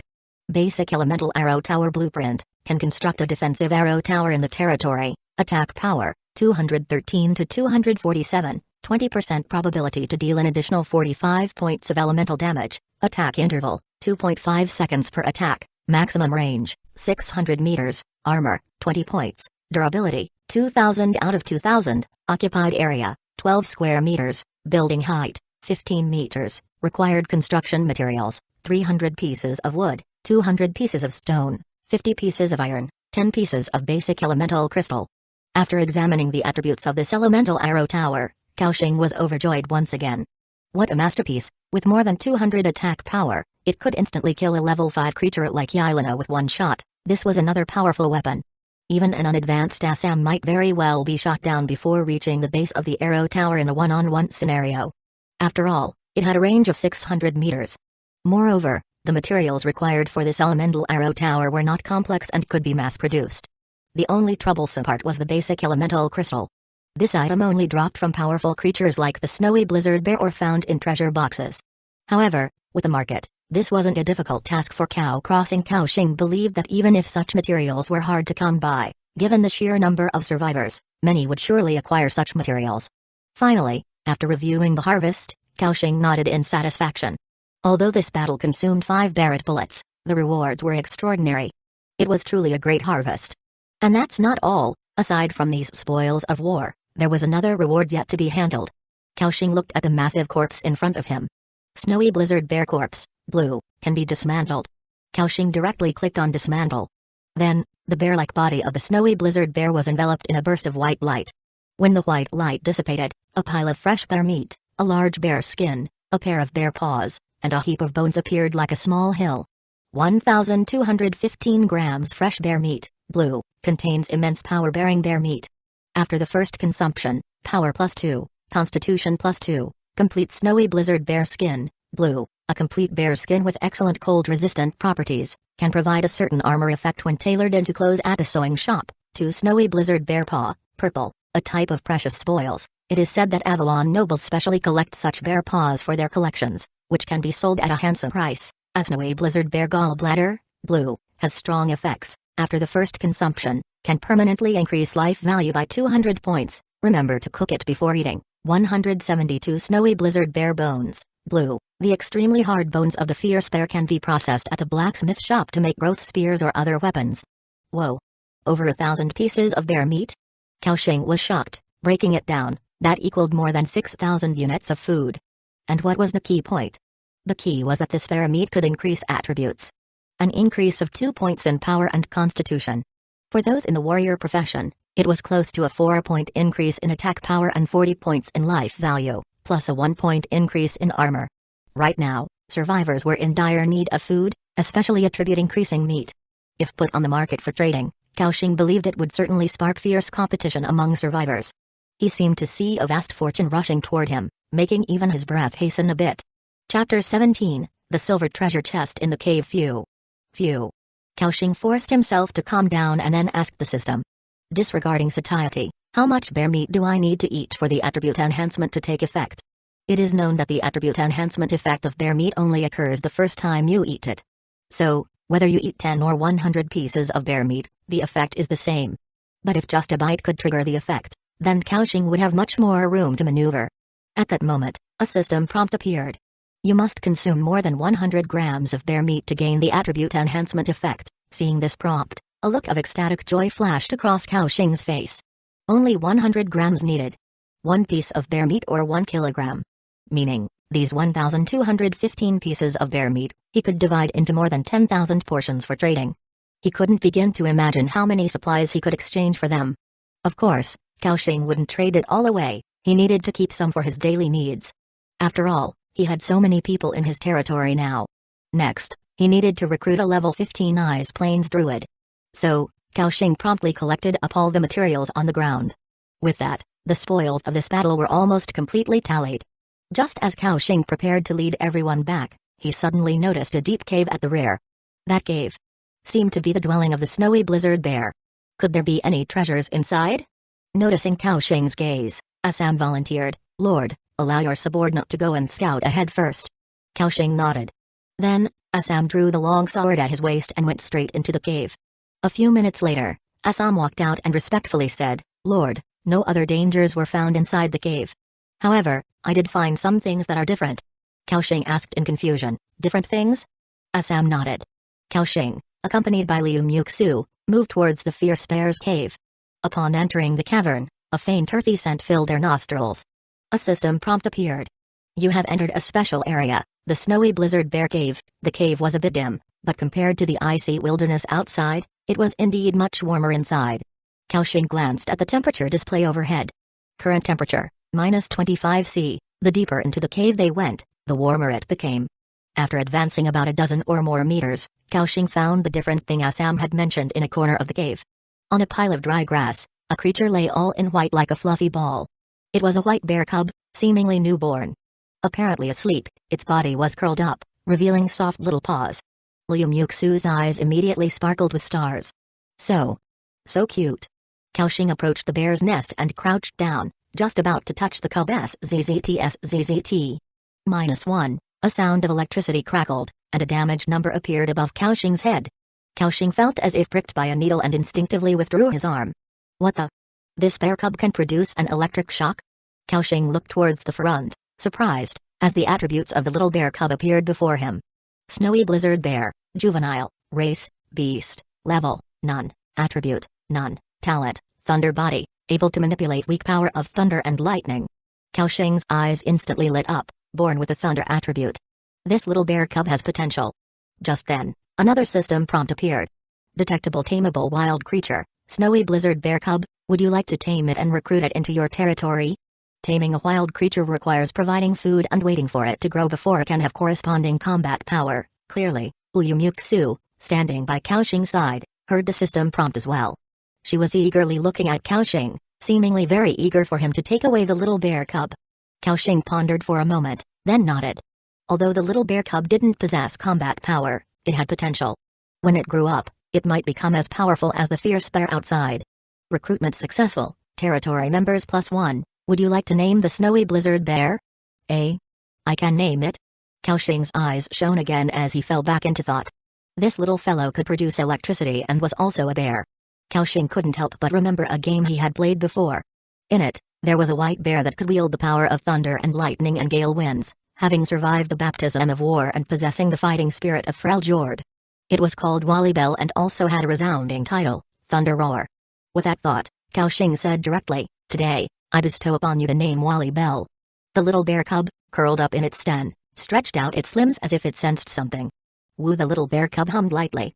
Naming Wally Bell successful, Liu Muxu also heard the system prompt and was overjoyed, wanting to pick up the little bear cub. Kaoxing reminded her from behind, "Saisy, be careful, this little bear cub can electrocute." Liu Muxu paused, then nodded lightly. She carefully extended a finger to touch the bear cub's body. This time, the little bear cub didn't emit any electricity. Liu Muxu's heart leapt with joy, and she reached out with both hands to hold the little bear cub in her arms. She looked at Kaoxing and said excitedly, "Axing, look, it didn't shock me." Kaoxing's mouth twitched, this little guy. It seemed that the bear cub also knew it had a new owner and was clumsily flailing its limbs. While Liu Muxu held it, she giggled, "Wally, from now on, you will be called Wally." Kaoxing went past the den and walked straight to the back of the cave. Because there, he saw a treasure box. It was one of the things Assam had discovered earlier. Unlocked silver treasure chest, can be opened. Seeing the system description, Kaoxing's breath caught. Wow, it's a silver treasure chest. In this world, treasure boxes were graded, black iron, bronze, silver, constant gold, bright moon, and so on. Treasure boxes of different grades had different levels of rarity for the items they contained. It was said that the top grade bright moon treasure box could even contain legendary equipment. As for whether there were even higher grade treasure boxes, Kaoxing had not encountered any, so he was not sure. But when Kaoxing played games, it took him over 10 days to open his first silver treasure chest. So, for him to find a silver treasure chest early on was incredibly significant. Kaoxing immediately clicked to open it. Silver treasure chest opened successfully, acquired skill book, GZ Mark robot, acquired items, black iron arm guards, green, 5 medical bags, a small resource pack, 5 mithril. Whoa. A skill book, a piece of green equipment, plus medical bags and mithril. Truly worthy of a silver treasure chest. Kaoxing was thrilled, and then he began inspecting the attributes of these items. Skill book, GZ Mark robot, exclusive skill book for cold iron mechanics, consumes materials and mechanical power to summon a GZ Mark robot inheriting 120% of the survivor's attributes, with a duration of 180 seconds. Kaoxing exclaimed in surprise, it's actually this skill book. Chapter 18, Skill Book, GZ, Mark Robot. Although it's not a skill book for my own use, it's still quite good. Kaoxing's face lit up with joy. You see, the GZ Mark Robot is indeed a divine early game skill for mechanics. It only requires some iron and mechanical power to summon a robust Mark Robot that not only has ranged attack capabilities but also boasts incredible defensive power. It significantly enhances the survival ability of mechanics in the early stages. This skill book, if brought to the market, would definitely cause a frenzy among the mechanics. Kaoxing continued to inspect his other spoils. Black iron arm guards, green, quality, fine, armor, 7 to 9, attached effect 1, constitution +4, attached effect 2, long arm, increases attack range by 20%, small resource pack. Upon opening, you will receive 100 pieces of wood, 50 pieces of stone, 10 pieces of iron. Mithril, purple, a precious metal, used for crafting advanced equipment or construction. Having inspected the attributes of these items, Kaoxing nodded in satisfaction. That black iron arm guard is green equipment and its attributes are quite good. Especially the second effect, which greatly increases my maximum attack range. Awesome. Kaoxing didn't hesitate to equip it, then checked his own attributes. Attributes, click to expand. Great. Great. Great. My life force and attack power have both been greatly enhanced. Compared to when I first arrived in this world yesterday, my strength has more than doubled. A joyful expression appeared on Kaoxing's face. Moreover, besides the equipment, he also had a bear gall and bear meat to enhance his attributes. Soon, Kaoxing's strength would increase even further. After cleaning up all his gains, Kaoxing nodded satisfactorily, then turned around and said, "Let's go, it's time to head back." They had been out for about an hour this time, and the return journey would take at least half an hour. Kaoxing needed to make the most of all his time to develop his territory. Once the group returned to the camp, the warmth from the bonfire came in waves. Stop. Stop. They all shook off the snow from their feet. Kaoxing looked up at the sky. Fortunately, it hasn't snowed recently. If it had, moving in this horrible weather would be extremely difficult. He turned to Assam next to him and said, "Assam, come over." Upon hearing this, Assam immediately walked over with his body erect. Kaoxing raised his magic wand, then a beam of green light hit Assam. Using the ice healing skill successful, talent, eternal power, activated. This skill has now become permanent. Green +10 numbers appeared above Assam's head. Twice the healing value compared to before. Kaoxing was delighted inside, just as I thought. The same skill applied to the same target, the lower attributes will be overridden by higher attribute enhancements. Due to the improvement in Kaoxing's spiritual attribute, the effect of the ice healing skill was naturally enhanced. Now, Assam could recover 10 life points per second, and combined with his terrifying defense, he was truly an indestructible force. Then, Kaoxing cast another ice armor skill, adding 8 points of armor to Assam. He didn't overlook his frost wolf either. Swish. Swish swish. A series of green lights shot out. Kaoxing found that with the increase in spiritual power, the number of times he could cast magic also increased. And so far, he had not experienced any dizziness. After topping up Assam and Frost Wolf's statuses, Kaoxing said, "Assam, you did very well this time. Your next task is still to continue scouting the 10 kilometers surrounding our camp. Mark all the resource points and monsters, and make sure to return to camp before dark." Upon hearing this, Assam immediately responded respectfully, "As you command, Lord. Your command is my destiny." With that, he mounted Frost Wolf Winder and charged back into the snowy wilderness. Kaoxing then turned to Yelena beside him. "Yelena, your task is to add the effects of Snake Man Tribe Frenzy and Scale Armor to the newly recruited polar people. Remember to rest when your spiritual power is low." Yelena extended her hand and nodded, "As you command, Lord." Then, Kaoxing opened the resource pack, small, he had just obtained from the silver treasure chest. Resource pack opened successfully. You received 100 pieces of wood, you received 50 pieces of stone, you received 10 pieces of iron. He glanced at his territory's resources. Food, 45 units bread, 10 units snake meat, 111 units wolf meat, 1,215 units bear meat. Resources, 314 pieces wood, 124 pieces coal, 153 pieces stone, 110 pieces of iron. Kaoxing joyfully exclaimed, after setting up the logging field, the rate of obtaining wood has indeed increased a lot. That coal mine has also started mining. The next step is to construct the sewing shop and the ore processing plant. Kaoxing summoned 4 polar people. He delegated the construction tasks to them. Then, he looked around the camp. There was already a circle of 7 or 8 small houses nearby. In just one day, From an original small bonfire, so many buildings had sprung up, giving him a deep sense of achievement. Liu Muxu asked softly, "Axing, is there anything you need me to do?" Kaoxing shook his head. "Not for now, Sazy. Let's go inside the house to warm up." Liu Muxu nodded. Then the two of them entered the Lord's hut together. Upon entering, Liu Muxu naturally squatted by the stove, stretching out her hands to warm them. "It's so warm." A content smile appeared on the woman's face. In such icy and snowy conditions, warming oneself by a cozy hearth indeed felt blissful. A few minutes later, perhaps due to being too close to the stove, Liu Muxu's forehead began to sweat. She took off the wolfskin coat she was wearing, revealing her curvaceous figure once again. Then, she squatted down next to the stove to warm up. In this position, Liu Muxu's striking figure was perfectly displayed. Especially now, as Kaoxing was sitting on the bed, from this angle, he could fully appreciate her alluring body curves. Her bust appeared larger due to the pressure of her knees, dazzling in its whiteness. Below her slender waist were her shapely hips, tightly encased in a black skirt. Liu Muxu possessed a mature allure with just a hint of youthful naivete, making it hard to divert one's eyes after a single glance. At that moment, Liu Muxu seemed to notice that her stockings might have torn. Her dainty, adorable toes intertwined beneath her delicate feet. She looked up, somewhat embarrassed, and said, Axing, my stockings seem to have torn. Can I take them off and wash them first?" Kaoxing was taken aback for a moment, then nodded. "All right, there are a few buckets with water prepared, you can just make a new bucket." Liu Muxu nodded her head lightly, seeming to want to say something else but finding it hard to broach. Then, she stood by the bed and gently slid off her stockings, lifting her slender legs. It appeared to be the first time she performed such an action in front of another man, and Liu Muxu's cheeks turned so red they seemed almost squeezable. She dared not meet Kaoxing's eyes throughout the process. When Kaoxing saw the Liu Muxu without her stockings, her upper thighs seemed slightly plump while her lower legs were slender, eschewing the extremity of stick-thin. Simply perfect? Kaoxing thought to himself. Liu Muxu picked up her stockings. Just as she was about to stand up, she suddenly noticed some small mud spots on Kaoxing's clothes. With her face still flushed, Liu Muxu said, "Axing, your shirt seems to be dirty." Kaoxing looked down and indeed, there was a patch of black mud on the white shirt he wore before crossing over. Thinking about it, it must have come from when he was lying on the ground using Barrett. Instinctively, Liu Muxu said, "Why don't you take it off, and I'll wash it for you?"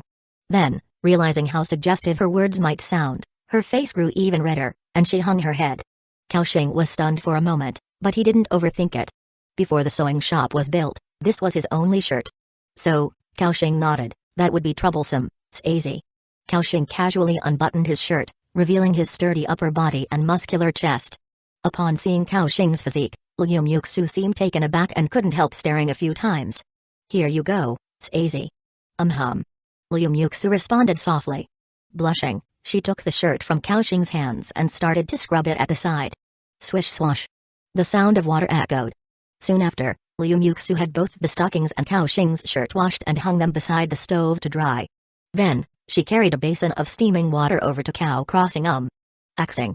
I noticed there's also a bit of mud on your chest. How about I help you wipe down your body? She had intended to suggest that Kaoxing wipe himself, but for some reason, she blurted out the sentence above.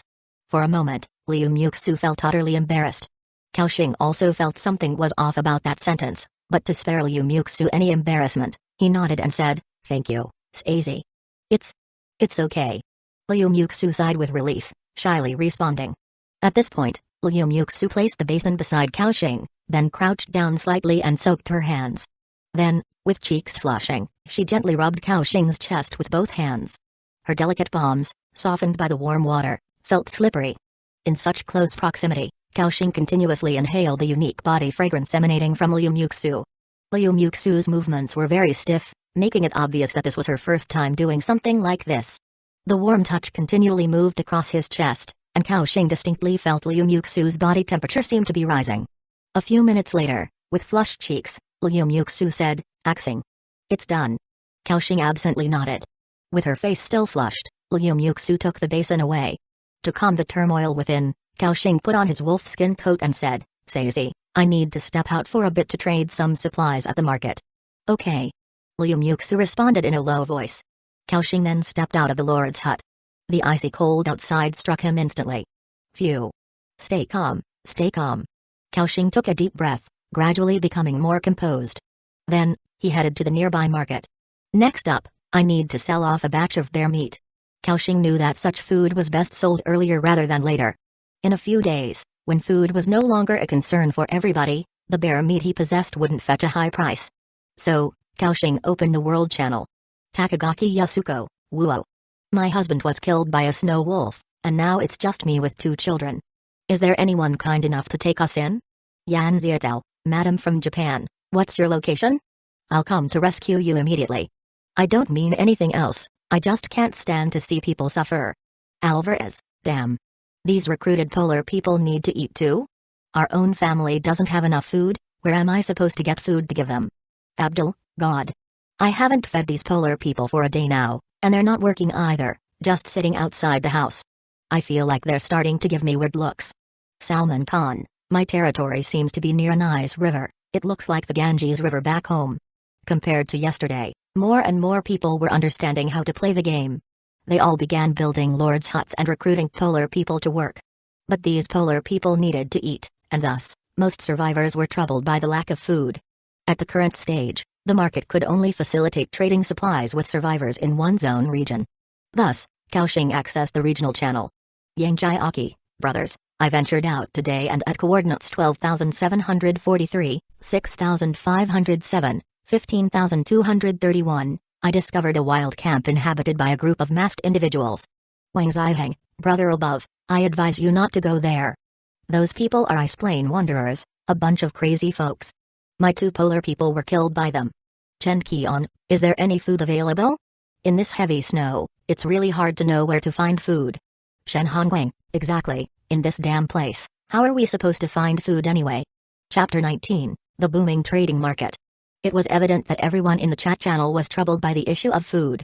They didn't know how to acquire food. In fact, during the newbie protection period, there were some low-level wild monsters around everyone's camp, which were the food sources in the early stages. Because they formed a family team, 4 of them had combat power. If they fought together, dealing with level 1 or 2 wild monsters wouldn't be a problem. But because they were too scared or had poor adaptability, they didn't dare to venture far from the snowy area, let alone fight those wild monsters. At this moment, the chat channel suddenly became chaotic. Look quickly, Fang Long from the 3 Heroes Association is selling food again. 100 grams of beast meat, exchange for 100 pieces of wood or 50 pieces of stone, priority to weapons and equipment, anyone with extra materials, hurry and exchange. Geez. That's too expensive, all my resources combined aren't even that much. Bro, do you even understand? Do you know how precious food is now? Are those resources more valuable than your life? Exactly, if you don't buy it, others will. Don't snatch it from me. I'm fucking starving. Watching the chat channel, Kaoxing was deep in thought. The food Fang Long was auctioning was a piece of wild boar meat, and although his price was outrageous, it was snatched up in less than 3 seconds. Kaoxing thought to himself, 100 grams of beast meat is sold at such a high price, this is equivalent to emptying out a camp's resources. And those who traded their supplies, while they could restore a bit of satiety, would be miserable afterward. They might not be able to develop due to a lack of resources. Even if they could develop, they would probably be several days behind in progress. Once the newbie protection period ends, it's going to be game over. Kaoxing checked the records. It seemed like this was Fang Long's 17th time selling food. One could imagine how many resources he had gathered through these trades. Kaoxing continued thinking, the size of a wild boar is about the same as a snow wolf, meaning he probably doesn't have much meat left. Thinking of this, Kaoxing also posted a trading message on the market. Auction items 100 grams fresh bear meat, blue, first consumption, power +2, constitution +2, required items, 10 pieces of wood, 5 pieces of stone, 1 piece of iron, mithril and elemental crystal, etc. are in high demand. Auction person, Kaoxing, seller's note, bear meat that can increase hunger level and attributes, with plenty in stock, accepting all kinds of materials, blueprints, skill books, and then, Kaoxing started setting prices for various items. 1 elemental crystal, 1 piece of bear meat, 1 mithril, 1 piece of bear meat, equipment blueprint, 5 to 10 pieces of bear meat, skill book, 5 to 10 pieces of bear meat. Kaoxing recorded each item, even adding bullets and having clear prices for them. At this moment, in the regional channel, many survivors who had already established a market suddenly noticed the bear meat being auctioned. They rubbed their eyes in disbelief. Huang Kai Ufeng, damn. Blue-grade bear meat, and it can increase attributes. Brothers, quickly check the market, Someone is selling bear meat that adds attributes. Hearing this news, many survivors were somewhat dazed. What? Meat that adds attributes? Why have I never seen such a thing? They opened the market immediately, and were shocked by the auction information on it. Oh my heavens. It's real. This price is also so cheap. 10 pieces of wood can exchange for 100 grams of bear meat, even one elemental crystal can exchange for a whole piece of bear meat. Oh, my god. Is this fake? Is this guy doing charity? These survivors were filled with disbelief. After all, they all knew how terrifyingly priced food was at the moment. And this was bear meat that added attributes. However, they soon realized that it was indeed real. A survivor named Yanglin exclaimed excitedly, "Damn. I traded for it. I traded for it. I exchanged 50 pieces of stone for a whole piece of bear meat, enough for my whole family to enhance their attributes." What? When the first survivor successfully traded, other survivors immediately began trading frantically. Damn. Damn. I also succeeded in trading. 10 pieces of iron can get a whole piece of bear meat. This is awesome. Elemental crystal? Does anyone have an elemental crystal? You can exchange a whole piece of bear meat for just one. Hurry. I exchanged a skill book for 5 pieces of bear meat. That's incredible. At this moment, the regional channel was in complete frenzy. Survivors who got the bear meat were thrilled. They all knew how profitable it was to trade supplies for bear meat. Some even posted information about the bear meat in the World Channel, making survivors outside District 174 envious. Ed Stafford, oh my god, it's bear meat. I've never fought a bear in my life. Hueco, so many added attributes. This is a boon for the warrior profession. Shiichiro Okubo, Baka. Why am I not in 174 district, and why hasn't anyone in Indiana 11451 district discovered such bear meat? And Kaohsiung, too, was overwhelmed by the flurry of trading messages. Trade successful. You received 10 pieces of iron. You lost 100 grams fresh bear meat. Blue. Trade successful. You received 5 pieces of stone. You lost 100 grams fresh bear meat. Blue. Trade successful. You received a soldier standard longsword blueprint. Green. You lost 5 fresh bear meat. Blue. Kaohsiung's set prices were very reasonable. Even if you only had a small amount of supplies, you could trade with him. In no time, practically all survivors in District 174 got the message. After all, this kind of item that could enhance attributes, the sooner you consumed it, the safer you would be in this world. Kaohsiung watched as the resources in his territory surged. Before long, he obtained 5,400 pieces of wood, 3,200 pieces of stone, 342 pieces of iron, 43 basic level elemental crystals, an additional green blueprint, and 20 pieces of mithril. These resources would require 12 polar people to mine with full effort for nearly half a month, and still might not gather that much. And he had only spent a total of 215 pieces of bear meat so far. And Kaohsiung's backpack still had a whopping 1,000 pieces of bear meat left. At this moment, Kaohsiung couldn't help but swallow. I've hit the jackpot, seriously hit the jackpot. Seeing the materials in his backpack, Kaohsiung decided to first use them to enhance his strength. First upgrade the bonfire, then also upgrade the Lord's hut. After that, he would upgrade the Polar People hut and recruit more Polar People to work. Following that, Kaohsiung could even construct powerful buildings like the basic level Elemental Arrow Tower, dramatically boosting the defense capabilities of the territory.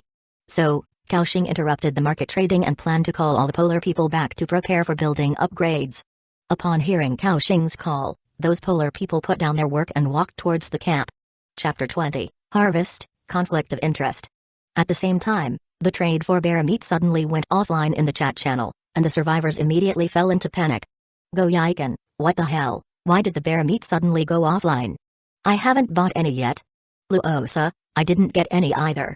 I just got the news that someone was selling attribute-enhancing bear meat in the market. Shu Yi. Could Kaohsiung's bear meat possibly be sold out already? Hurry and tag Kaohsiung. In the regional channel, people were frantically tagging Cow Crossing Usajun, at Kaohsiung, honey. Say something. Lu Yui, at Kaohsiung, big shot, don't be so indifferent. Come out and soothe your little sister's heart.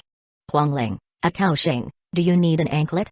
At this time, Kaohsiung was giving tasks to those Polar People, upgrading, campfire, and upgrading, Lord's hut, without paying attention to the chat in the channel. Seeing that Kaohsiung didn't respond, the survivors became anxious.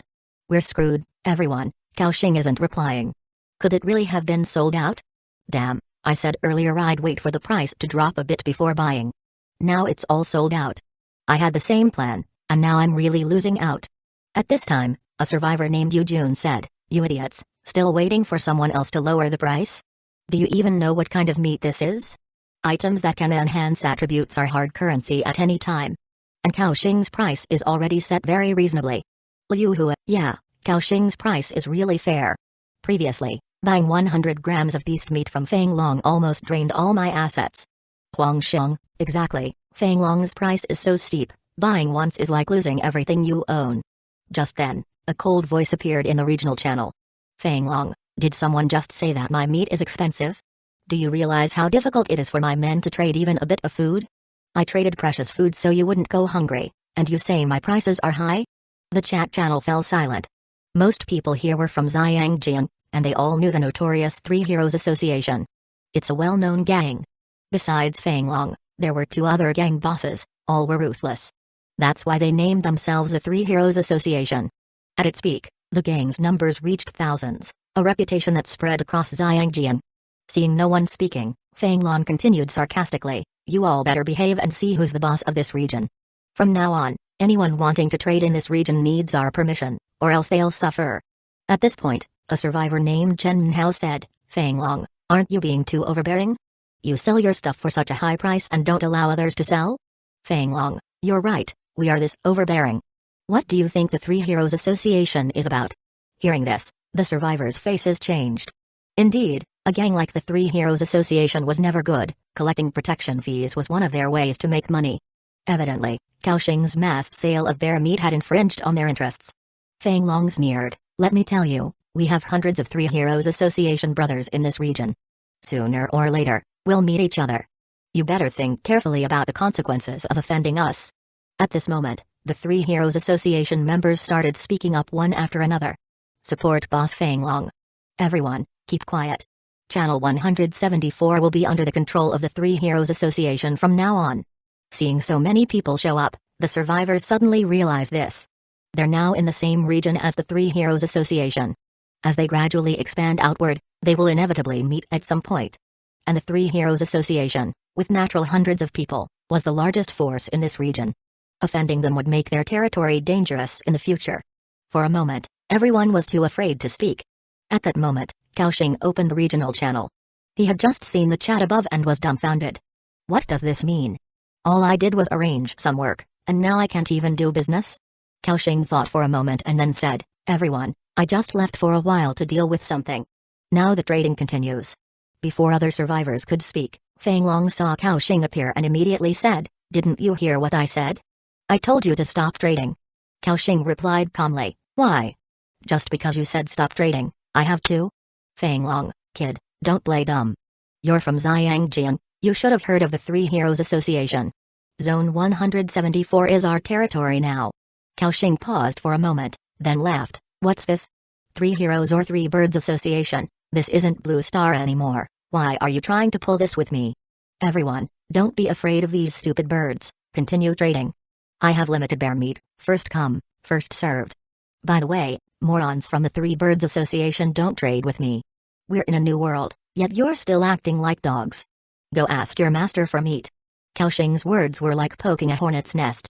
It provoked furious curses from the Three Heroes Association members. Zhang Wei, Kaoxing, Zhu Haoxing, I. And Kaoxing laughed as he waited for them to finish cursing, then chuckled, is that all? Is this all the Three Heroes Association can muster?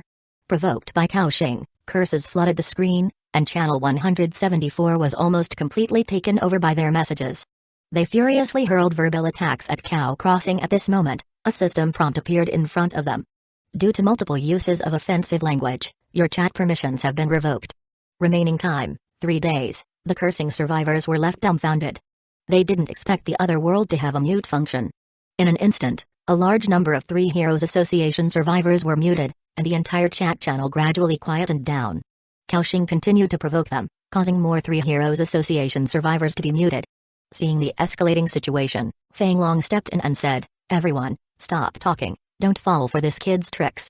Though Feng Long told them to stop, over 200 people had already been muted for 3 days by the system in that wave. This was quite a blow to the Three Heroes Association's prestige. Feng Long, in a chilling tone, said, kid, your name is Kaoxing, right? I'll remember you. I hope you don't regret this later. But Kaoxing was completely unfazed by his threat and laughed, you remember me? Great, because I've remembered all of you too. The names and ID numbers of those who cursed me have all been noted down. From now on, don't think you can trade anything with me. Cao Xing completely ignored Feng Long's threat and continued listing his items. And seeing Feng Long fall silent, the survivors began rushing again. Everyone, hurry up. Cao Xing said the bear meat is limited this time. If you're late, it'll be gone. Damn. This time I'm definitely getting some. Charge. The chat channel was filled with excitement. And the messages from the Three Heroes Association were soon buried by the massive amount of survivor messages. Cao Xing received a barrage of trade notifications once again. Chapter 21, Enthusiasm running high. At the same time, in another corner of this ice plain, a middle-aged man with a resolute gaze, eyes sharp as a hawk, stared into the distance.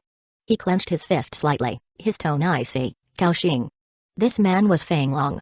Behind him, an elderly couple and a voluptuous woman were huddled in the Lord's hut, warming themselves by the fire. It was evident that Feng Long's family was doing fairly well at the moment. After all, he had amassed quite a bit of supplies through several prior trades. At this moment, a survivor named Ji Jun contacted Feng Long. Boss, that annoying kid actually remembered all of our names. When we tried to trade with him just now, not only did he refuse us, but he also cursed at us. Hearing this, Feng Long's expression turned even grimmer. Ji Jun continued to ask, Boss, what should we do now? His bear meat increases so many attributes. If we don't have any, we're essentially falling behind, which is detrimental to our development. Feng Long calmed his inner anger and said, I know. I'll think of a way regarding the bear meat. After hanging up, Feng Long furrowed his brows. Although he said he would find a solution, Feng Long had no good ideas at the moment. Just then, a survivor named Liu Zhenji requested to add Feng Long as a friend. Seeing this somewhat familiar name, Feng Long clicked agree. Boss Feng Long, I'm Muxu's father, Liu Zhenji. Liu Zhenji sent a message immediately. Feng Long remembered. He once pursued Liu Muxu for a while but was rejected by her. So, it's Muxu's father. Uncle Liu, is there something you need? Liu Zhenji quickly said, yes, of course. It's about that boy who offended you in the chat channel. Hearing this, Feng Long became interested. Uncle Liu, please, tell me more. Moments later, after listening to Liu Zhenji's story, Feng Long had an intrigued expression on his face.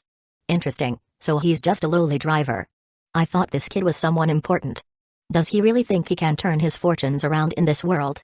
I didn't expect Muxu to stay with this guy, though. Feng Long said to Liu Zhenji, Uncle Liu, you've done well. I'll trade this piece of beast meat with you first. Liu Zhenji was very grateful to Feng Long as soon as he saw the food. After ending the private chat, Feng Long immediately issued orders to the members of the Three Heroes Association. That was to locate Cao Xing's camp. At this time, Cao Xing was unaware that Feng Long was searching for his camp coordinates, because he was once again overwhelmed by a flood of trading messages.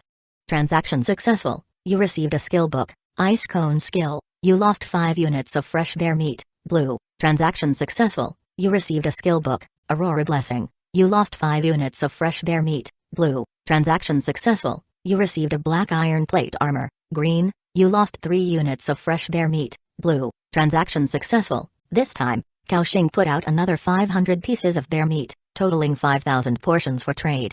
When the hour-long trading session ended, all 5,000 portions of bear meat in Cao Xing's possession were sold out.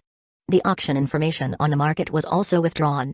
The chat channel, which had been bustling, suddenly noticed the message about bear meat being sold out and was momentarily stunned. Then the survivors exclaimed excitedly, whoa! So fast it's sold out? I still didn't manage to grab any. I didn't get any either, what a pity. Cao Xing, please, put up some more bear meat. At Cao Xing, be reasonable and put up more bear meat, don't make me beg you. Clearly, in the entire trading market, bear meat was still in short supply. After all, there were more than 30,000, nearly 40,000 people in Area 174. And Cao Xing, fully accounted, had only traded over 7,000 portions of bear meat. In other words, those who successfully traded for bear meat were not even a fifth of the total. Although Cao Xing still had 500 pieces of bear meat, which could be divided into 5,000 portions for trading, they were reserved as emergency rations or to exchange for precious items. Thus, Cao Xing said in the chat channel, ladies and gentlemen, I don't have much bear meat left to conduct large-scale trades anymore. However, if you come across something interesting, feel free to PM me. Blueprints, equipment, skill books, I'll take them all. Cao Xing's words rekindled hope in the hearts of those survivors who hadn't managed to get any. So, Cao Xing still has bear meat, great. You need skill books, blueprints? I'll head out exploring in the snow now. This time, I must trade for bear meat, charge. At this time, Kaoshing added the reminder, everyone, it's about to get dark, so don't rush out to explore. Wait until tomorrow after surviving tonight. Following this reminder, the survivors also realized, yeah, once it's dark, the temperature drops, we shouldn't be outside. Alright then, let's head out tomorrow. The survivors were highly enthusiastic. Because of Kaoshing's bear meat, their eagerness for exploration was aroused, which was a good sign.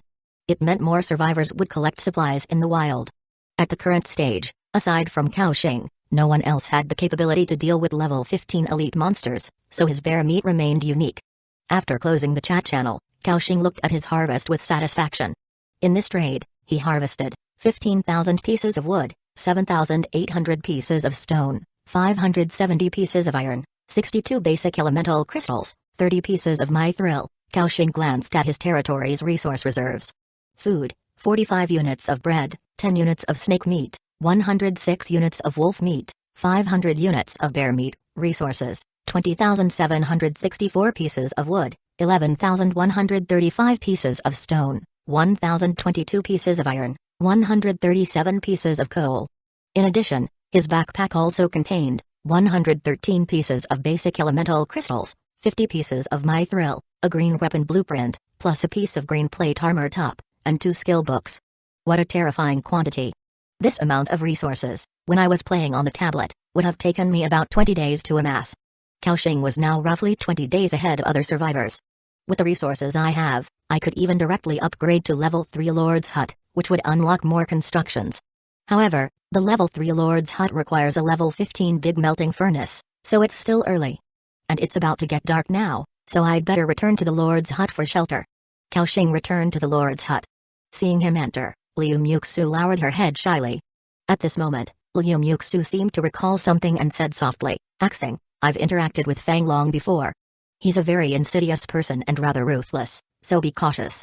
Chapter 22, The Cold Wind Like a Knife, The Night Sky Like Fire. Clearly, Liu Muxu had also seen the conversation in the chat channel. Kaoshing was startled at first, but then he nodded and said, okay, Sazi, I understand. In fact, Kaoshing didn't take Fang Long's threat to heart. Based on his understanding of these gangs, the only thing they could possibly do to him was to find his camp and then launch an attack on him. Given that all the survivors were only at basic level 1 or 2, they struggled even to leave their own camps, let alone traverse tens or even hundreds of kilometers to cause trouble for cow crossing. Moreover, if they really dared to come. By the time, just Yelena and a Frost Wolf Knight would be enough to conduct a unilateral slaughter. There wouldn't even be a need for him to summon an Ice Plane Druid. And next, he would also build a basic level elemental arrow tower, which would be a true killing machine. At that moment, not just Fang Long, but even if the entire Three Heroes Association came together, they'd just be delivering themselves to their demise. And this was the source of Kaoshing's confidence and fearlessness. Seeing that Liu Muxu was still somewhat worried, Kaoshing reassured her, Sazi, don't worry, the safety of the camp is not a concern. Liu Muxu nodded lightly. Her gaze fixed on Kaoshing. Liu Muxu seemed to see a confident aura emanating from him. After a moment, Liu Muxu's pretty face blushed. She said softly, Axing, it's already dark, time to rest. Okay. Kaoshing nodded, then returned to his wood bed. The night fell. In the room, the stove crackled as it continued to radiate heat. However, the cold wind outside kept howling relentlessly.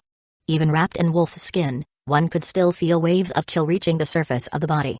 Hiss. Why is it so cold tonight? Kaoshing crawled out from the wolf skin, then glanced at the temperature overhead.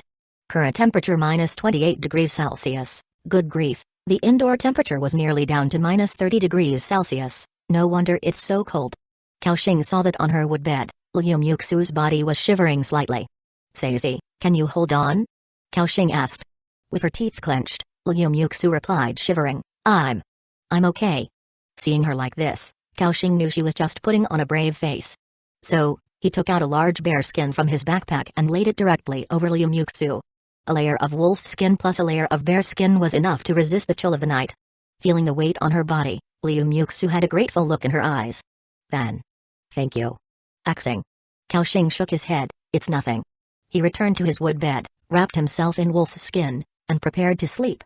Just then, Liu Muxu said softly from behind, Axing. You gave me the bear skin, what about you? Kaoshing shook his head, I have a stronger constitution than you, I'll move the bed closer to the stove in a while, and I'll be fine. Hearing this, Liu Muxu suddenly said, that. Axing, would you like to share this bearskin with me? Kaoxing turned, puzzled, but saw that Liu Muxu was covering half of her face, seeming somewhat embarrassed to speak.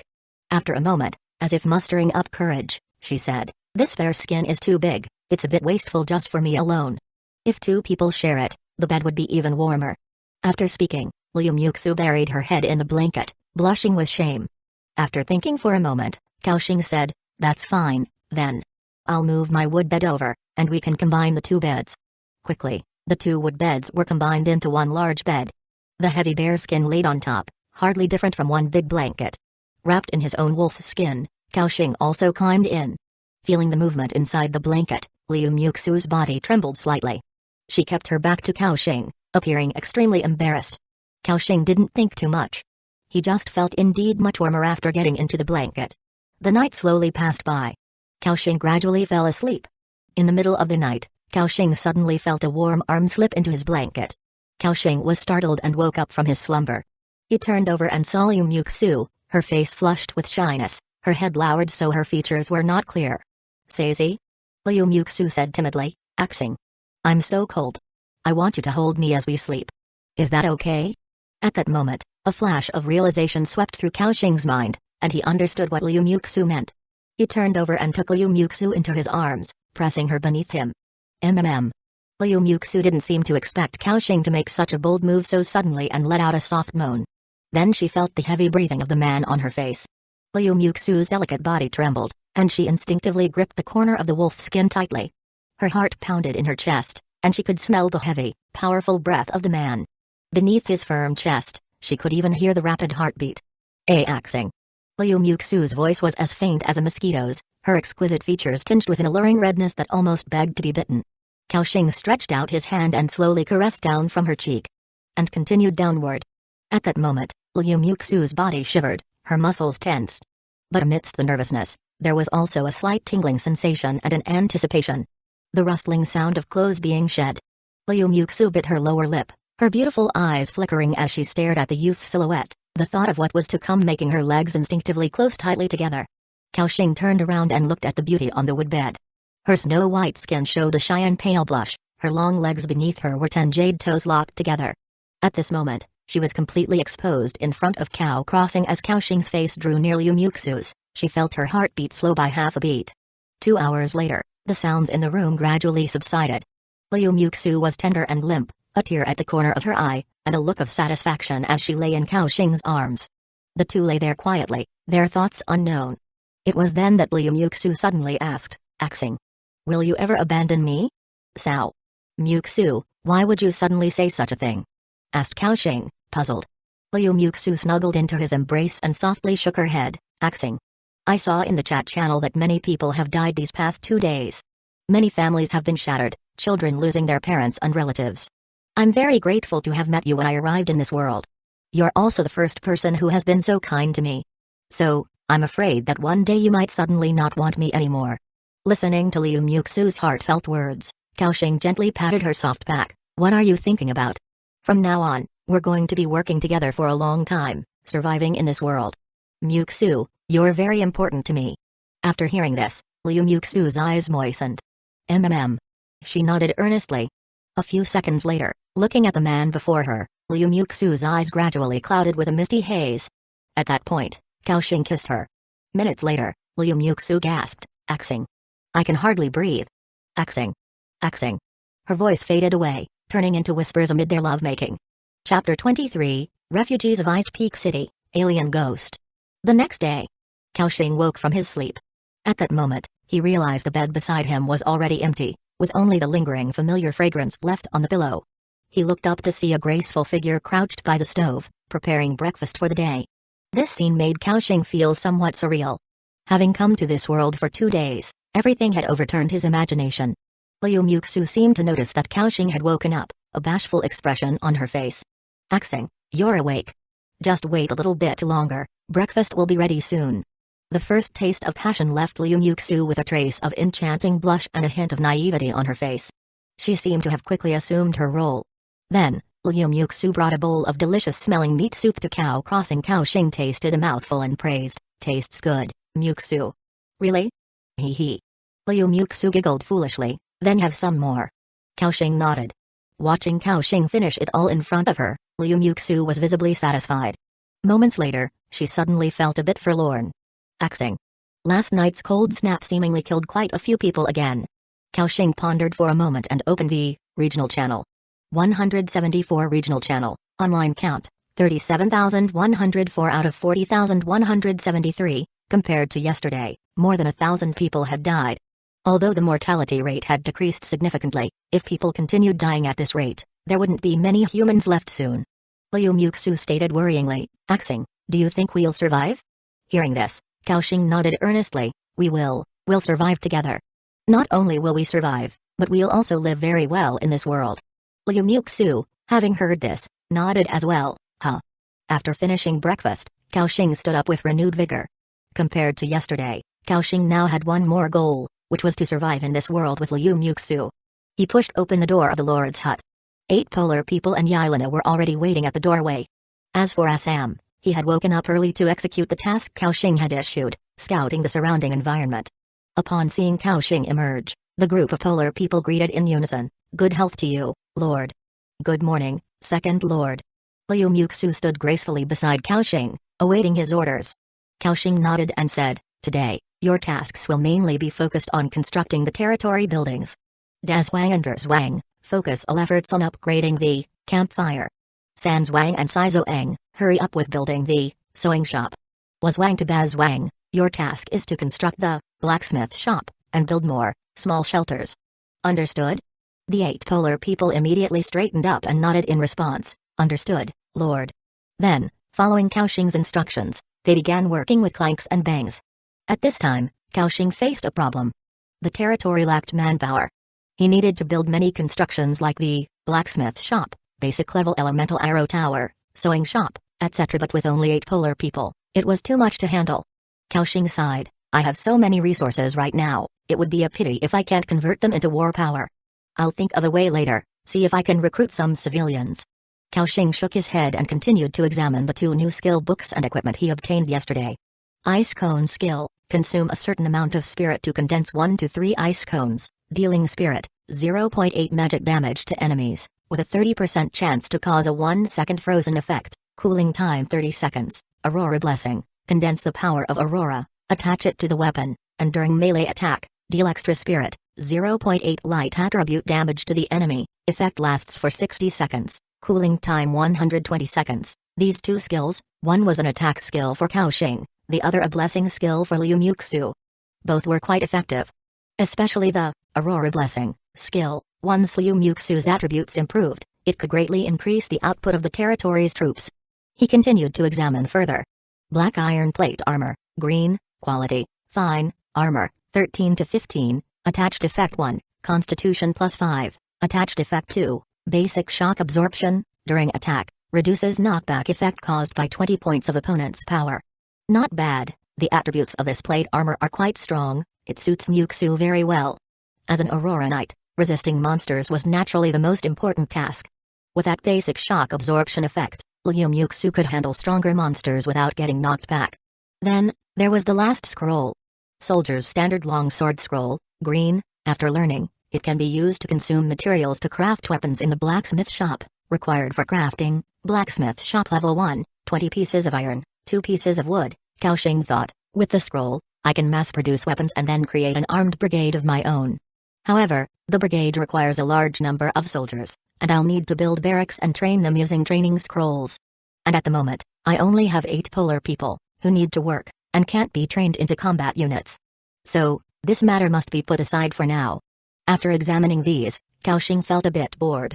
By noon, Cao Xing noticed a figure appearing in the distant snowfield, heading towards his camp. It was Assam riding the frost wolf. What surprised Cao Xing was that behind him followed 3 slender human figures, seemingly women. Cao Xing approached immediately. Assam, who are these people? Assam leaped off the frost wolf's back, then respectfully said, Lord, these individuals are refugees who fled from Ice Peak City. Ice Peak City?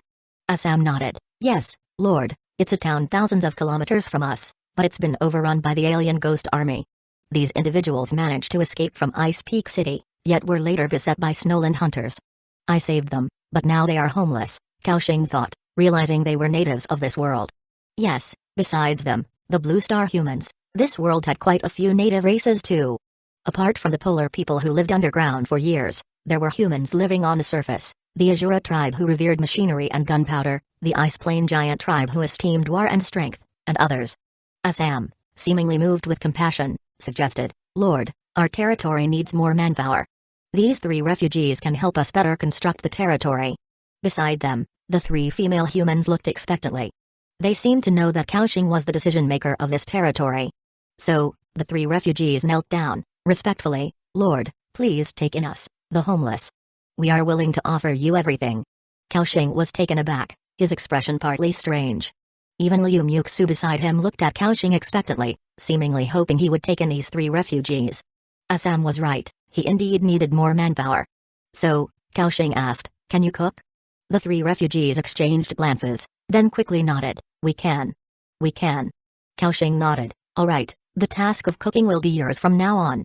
In your spare time, you still need to help collect resources and build the territory with other polar people. Are there any issues?" "No, Honorable Lord."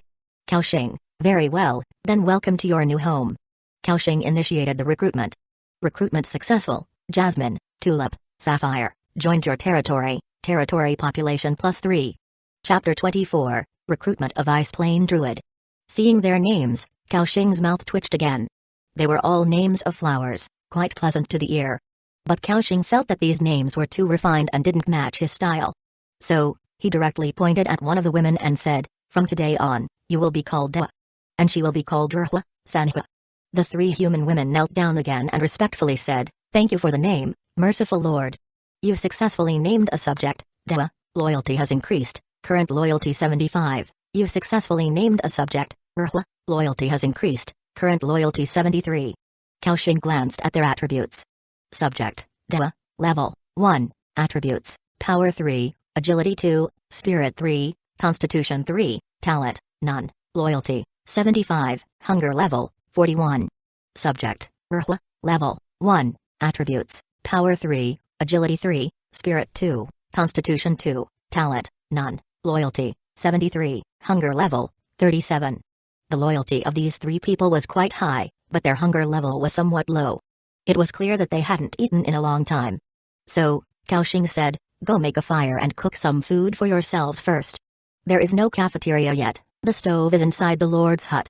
The 3 nodded respectfully upon hearing this. "Yes, Lord." After they left, Kaoshing continued to think by the bonfire. These newly recruited people need a small shelter for resting at night. Then, a dedicated cafeteria needs to be built for the subjects to eat. However, whether constructing or upgrading buildings required a lot of time. Kaoshing sighed as he looked at the busy 8 polar people, still not enough manpower. If there were more people, we could cooperate and significantly speed up the development efficiency of the territory. Is there any way for me to recruit more manpower? Kaoshing couldn't help but recall his gaming experience on the tablet before. In it, the game characters also faced the dilemma of insufficient manpower. However, there were several solutions in the game. First, when your territory reached a certain level, it gained some prestige in the nearby area, attracting some nearby tribe residents or refugees to pledge allegiance. Second, dispatch troops like Assam to wander outside, with a chance to bring back some manpower from the wilderness. Third, go to the cities or taverns in this world and recruit some NPCs with special abilities by paying a certain reward. Fourth, directly launch wars to conquer nearby tribe residents and force them to pledge allegiance. In short, there were many methods, not limited to the above. But obviously, none of these methods were currently applicable to Cow Crossing. It was then that the 3 newly joined subjects, after having eaten their fill, brought Kaoshing some news. Hearing this news, Kaoshing's spirits immediately lifted. He looked at Dewa and asked, "Do you mean that you escaped from the camp of hunters? And there are still many humans imprisoned in that camp?" Dewa nodded, "Yes, Lord. Those hunters are extremely cruel and inhumane. Many of our companions have already fallen victim to them. If possible, we hope the Lord can lend a hand to rescue them." Here, Dewa directly knelt on the ground, her tone full of pleading. Kaoshing was currently in dire need of manpower. Upon hearing this information, Kaoshing almost instinctively wanted to take action. However, he quickly suppressed his excitement and helped Dewa up. "Do you know how many of those hunters there are, and what are their strengths? Dawa, who had lived in the icy wilderness for a long time, her face of pale western features seemed to be recalling something. Then she respectfully said, Lord, those hunters number about 20 to 30.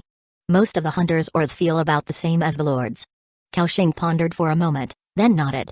He was now a level 3 frost mage, meaning those hunters had strengths around level 3 to 5. After Dawa finished, she added, besides those ordinary hunters, they have 2 squad leaders, whose strength is slightly stronger than the Lady of the Snake Man tribe.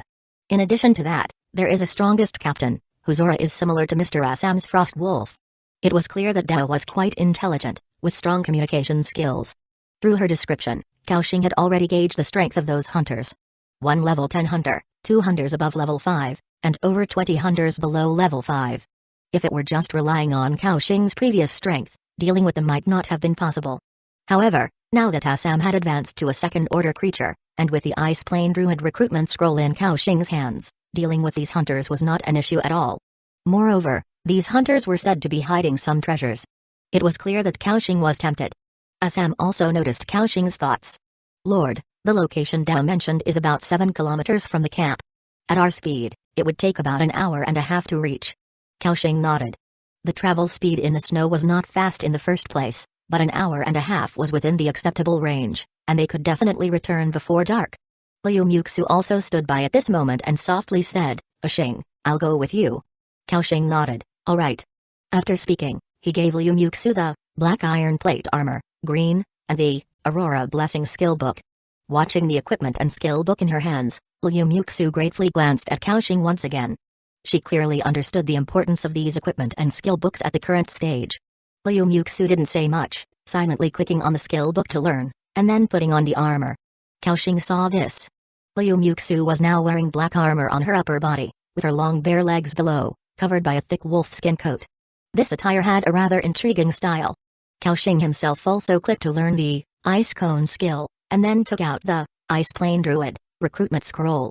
The system prompt appeared. Do you want to use the Ice Plane Druid recruitment scroll to recruit a druid with level 15 elite strength? Ice Plane Druid occupies 3 populations. Cao Xing directly clicked yes. Meanwhile, in front of Cao Xing, a hexagram array with a diameter reaching 5 meters, larger than before, appeared. The hexagram array erupted with bursts of intense light. Then, a powerful and ancient aura emerged. Through the light screen, Cao Xing could see a humanoid creature standing at 2.5 meters tall with a robust build. Just standing there without moving, it emanated a frightening pressure. After the light screen faded, everyone could finally see the full appearance of the creature. It was a being covered in snowy white fur, with sharp bare claws and thick limbs, yet it resembled a human form. His face, covered with hair, revealed a look of devoutness. Then, he placed his right hand on his chest and slightly bowed, saying, Nature's power will guide me forward.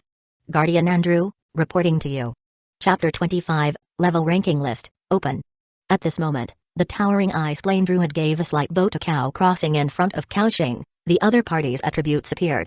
Ice Plane Druid, Andrew, Race, Druid, Level, 15, 1073 out of 50,000, Second Order Elite Level Creature, Life Value, 3,990, Attack Power, 344 to 351, Attributes, Power 172, Agility 163, Spirit 165, Constitution 195, Skills, Rip Claw Strike, swings sharp claws to deal 130% attack damage to the enemy, Wildness Mark, when the attack hits, reduces 50 points of the target's armor and marks the target's position, Giant Bear Form, transforms into an Ice Plane Giant Bear, increases all attributes by 30%, and gains additional Wildness Roar and Fierce Assault skills, Giant Bear Form lasts for 60 seconds, cooling time 180 seconds, Talent, Nature Affinity, increases life recovery speed by 20% when in nature, Hunger Level, 65, Loyalty, 63. Hiss. Such strong attributes. Cao Xing was amazed. This druid, worthy of being a level 15 elite creature, possessed terrifying attributes. Moreover, the most terrifying was the skill behind, Giant Bear Form. In this state, the druid was most formidable. Undoubtedly, Andrew was the most powerful creature he summoned. Even after advancement, Assam would be no match. Cao Xing nodded in satisfaction. However, the druid seemed to also see Cao Xing's strength. In his perception, Cao Xing was too weak. He could be slapped to death easily. Such a lord couldn't compel him to offer full loyalty. Kaoxing naturally also saw the indifference in Andrew's eyes and his loyalty of only 63. It was apparent that this druid was not fully submissive to him. Nonetheless, Kaoxing did not mind but instead wore a smile of interest. He suddenly said, "Andrew, as my subject, you will enjoy the sacred blessing. Now, I empower you with strength." Under the druid's puzzled gaze, Kaoxing cast a glance at Yelena. Yelena understood and cast the Scale Armor and Snake Man Tribe Frenzy statuses on Andrew. At that moment, a hint of astonishment flickered in Andrew's calm eyes. He felt an additional surge of restless energy within, making him more agile and powerful. This enhancement nearly matched the effect of his giant bear form skill. Moreover, the most terrifying part was that it was a permanent enhancement. "Lord, what is this blessing effect? It is so powerful," Andrew exclaimed in shock. Kaoxing looked him directly in the eyes and solemnly said, "This is a reward for your loyalty. Only my subjects can enjoy this blessing effect." The shock in Andrew's eyes intensified. Before he could speak, Kaoxing continued, "Andrew, the blessing is not over yet. Let me further bestow the blessing upon you." With that said, Kaoxing cast Ice Healing Skill and Ice Armor Skill. Again, green numbers of +12 appeared above Andrew's head. At this moment, Andrew's gaze had transformed from astonishment to utter shock. "Lord, your power is the most formidable I've ever witnessed. It is so mysterious and grand. Andrew sincerely thanks you for your blessing." With these words, he gave a deep bow to Cow. Crossing a system prompt appeared. "You helped the subject, Andrew, enhance his strength. Loyalty has increased. Current loyalty, 74, instantly increased by 11 points of loyalty." A gleam of joy appeared in Kaoxing's eyes. "Haha, still pretentious, see how I conquer you." This move completely subdued Andrew, and his gaze towards Kaoxing was filled with awe. At this moment, Kaoxing suddenly recalled a new Aurora Blessing skill that Liu Muxu learned, also a buff skill. Kaoxing said, "Muxu, cast an Aurora Blessing on Andrew." Liu Muxu obediently complied. Although Andrew had no weapon. When the colorful aurora emerged into Andrew, he raised his claws in surprise, seeing them enveloped in a layer of aurora. Kaoxing nodded in satisfaction, just as he expected. Now that the druid was summoned and the buffs were in place, everything was nearly ready. Just as he was about to set off, a system announcement appeared. System announcement: all survivors, please note that you have survived the second day of the Ice Sea Legend adapted to the rhythm of this world. The level ranking list is now open. Level ranking list: the top 100 survivors in each zone to reach level 10 will receive ranking rewards. Meanwhile, all survivors across Blue Star, who had traversed to this world, heard the system prompt sound. Damn. The level ranking is open? Only 100 people in each zone can get rewards. This competition pressure is a bit high. What are the ranking rewards? The second system prompt appeared. Level ranking rewards updated. Ranks 100 to 51. Reward: 20 units of white bread, 2 medical bags, 1 small resource pack. Ranks 50 to 21. Reward: 10 units of beast meat, 4 medical bags, 2 small resource packs, 1 white weapon. Ranks 20 to 11. Reward: 20 units of beast meat, 5 medical bags, 3 small resource packs, 1 black iron treasure box. Ranks 10 to 4. Reward: 40 units of beast meat, 10 medical bags, 1 medium resource pack, 1 optional green weapon, 1 basic power heart. Rank 3. Reward: 50 units of beast meat, 10 medical bags, 2 medium resource packs, 1 random second order creature recruitment coupon, 1 optional green weapon, 1 basic power heart. Rank 2. Reward: 100 units of beast meat, 10 medical bags, 3 medium resource packs, 1 random second order creature recruitment coupon, 1 optional blue weapon, 1 basic power heart. Seeing these rewards, all the survivors globally were momentarily stunned. Then, there was a strong commotion. Huang Huiong, damn. So many rewards, and there's food and medical bags. This is so awesome. As long as you make it to the top 100, you won't worry about resources in the short term. Li Yongkai, the top 10 can even choose a weapon reward, and it's a green weapon. Jinyu, brothers, you are focusing on the wrong thing. The most valuable is the basic power heart at the end. It allows survivors who reach level 10 to advance. Hu Wenwen, the random second order creature recruitment coupon is also very terrifying. Okay, you can directly summon such a powerful creature. This ranking reward is too fierce. Even Kaoxing couldn't help but be surprised by the rewards for the top 3. You know, even he himself did not have a piece of blue equipment. However, when he saw the first place reward, his breathing became slightly rapid. Rank 1, reward: 200 units of beast meat, 10 medical bags, 10 medium resource packs, 1 silver treasure chest, 1 second order leader level creature recruitment coupon, One Basic Power Heart. Chapter 26, Raid on the Hunter Camp. Oh my. A leader-level recruitment scroll. Cao Xing's eyes widened. In this world, whether they are recruited creatures or wild creatures, they are graded based on their aptitude. Aptitude represents their strength and also their growth potential. Ordinary, elite, boss, leader, commander. The stronger the aptitude, the more attributes are gained with each upgrade. Creatures like the Ice Plane Druid, being an elite-level creature, have attributes 30% stronger than ordinary creatures and gain more attributes with each level up. And now, this first place reward outright skips the boss level and directly rewards a leader-level creature recruitment coupon. That's truly terrifying. At this moment, Cao Xing decided to go all out and strive to get the first place reward. System announcement: rankings are being calculated. Soon, everyone will be able to check their ranks on the leaderboard. At this time, the rankings were not yet announced. However, among the global survivors, most who had confidence in themselves had already begun to take action. At this moment, Feng Long, who was moving outside in the snow, also heard the system prompt.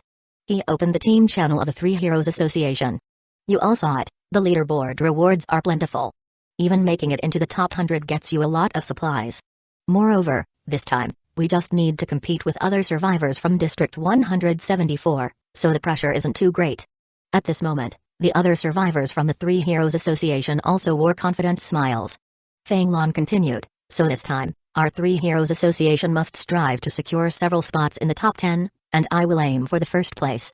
The survivor named Jijun said, Boss, is there anyone in District 174 who can compete with you? Feng Long pondered for a moment and replied, there are some. From what I know, in Xiangjiang City, there are several associations, and they are quite powerful. In this world, they can further utilize their specialties. Wuzhou, Zhubo, these people should all be my rivals. After Feng Long finished speaking, Jijun nodded in understanding. Boss, what about Cao Xing? However, Feng Long sneered, him? Just a lucky guy, I haven't even considered him. After hearing this, Jijun also nodded. Then, they both ended the communication. Meanwhile, survivors who had descended globally into this world began taking action. Wuzhou, Brothers of Tiger Hall, go all out. We must secure more spots. Zhubo, Brothers of the Sky Blade Association, speed up. Only by reaching level 10 before the end of the novice protection period can you get rewards. In no time, survivors across the world had mobilized.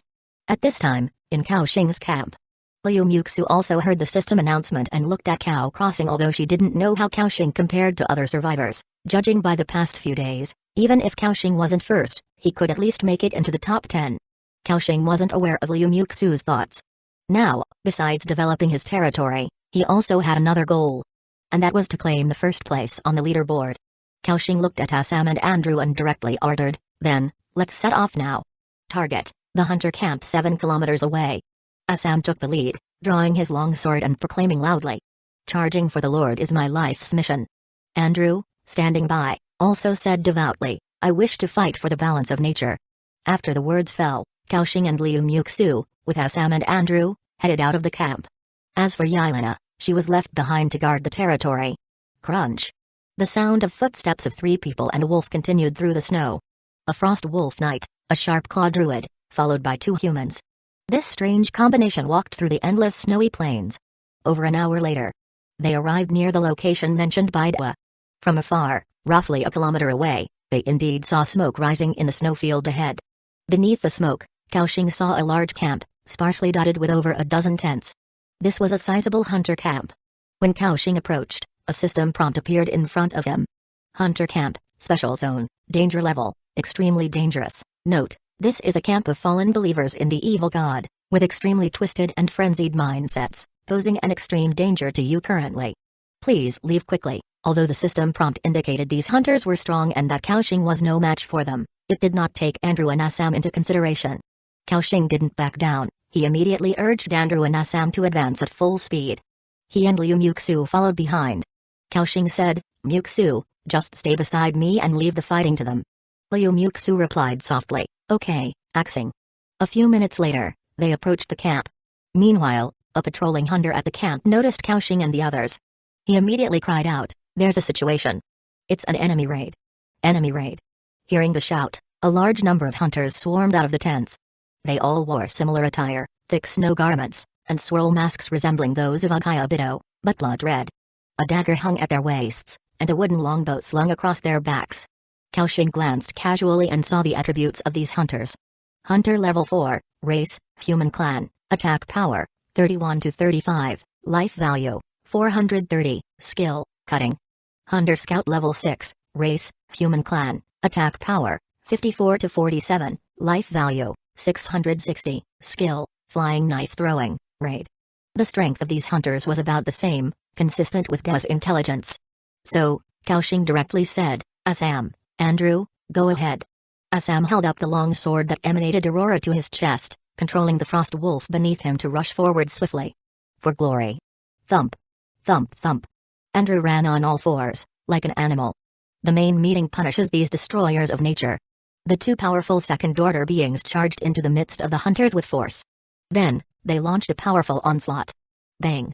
Andrew dashed to a hunter's side, and with crazed eyes, swung his sharp claws. Splat! -395, -6, exaggerated damage numbers floated up. The hunter's body was immediately sliced into 4 segments, with blood scattering like petals on the snow. Kaoxing saw a system prompt emerge. Your territory member Andrew killed hunter level 4, gained experience value 40, combat personnel Liu Muxu, Kaoxing, territory follower Yelena, gained half experience value, 20. Chapter 27, Phantom Assassin Recruitment Scroll.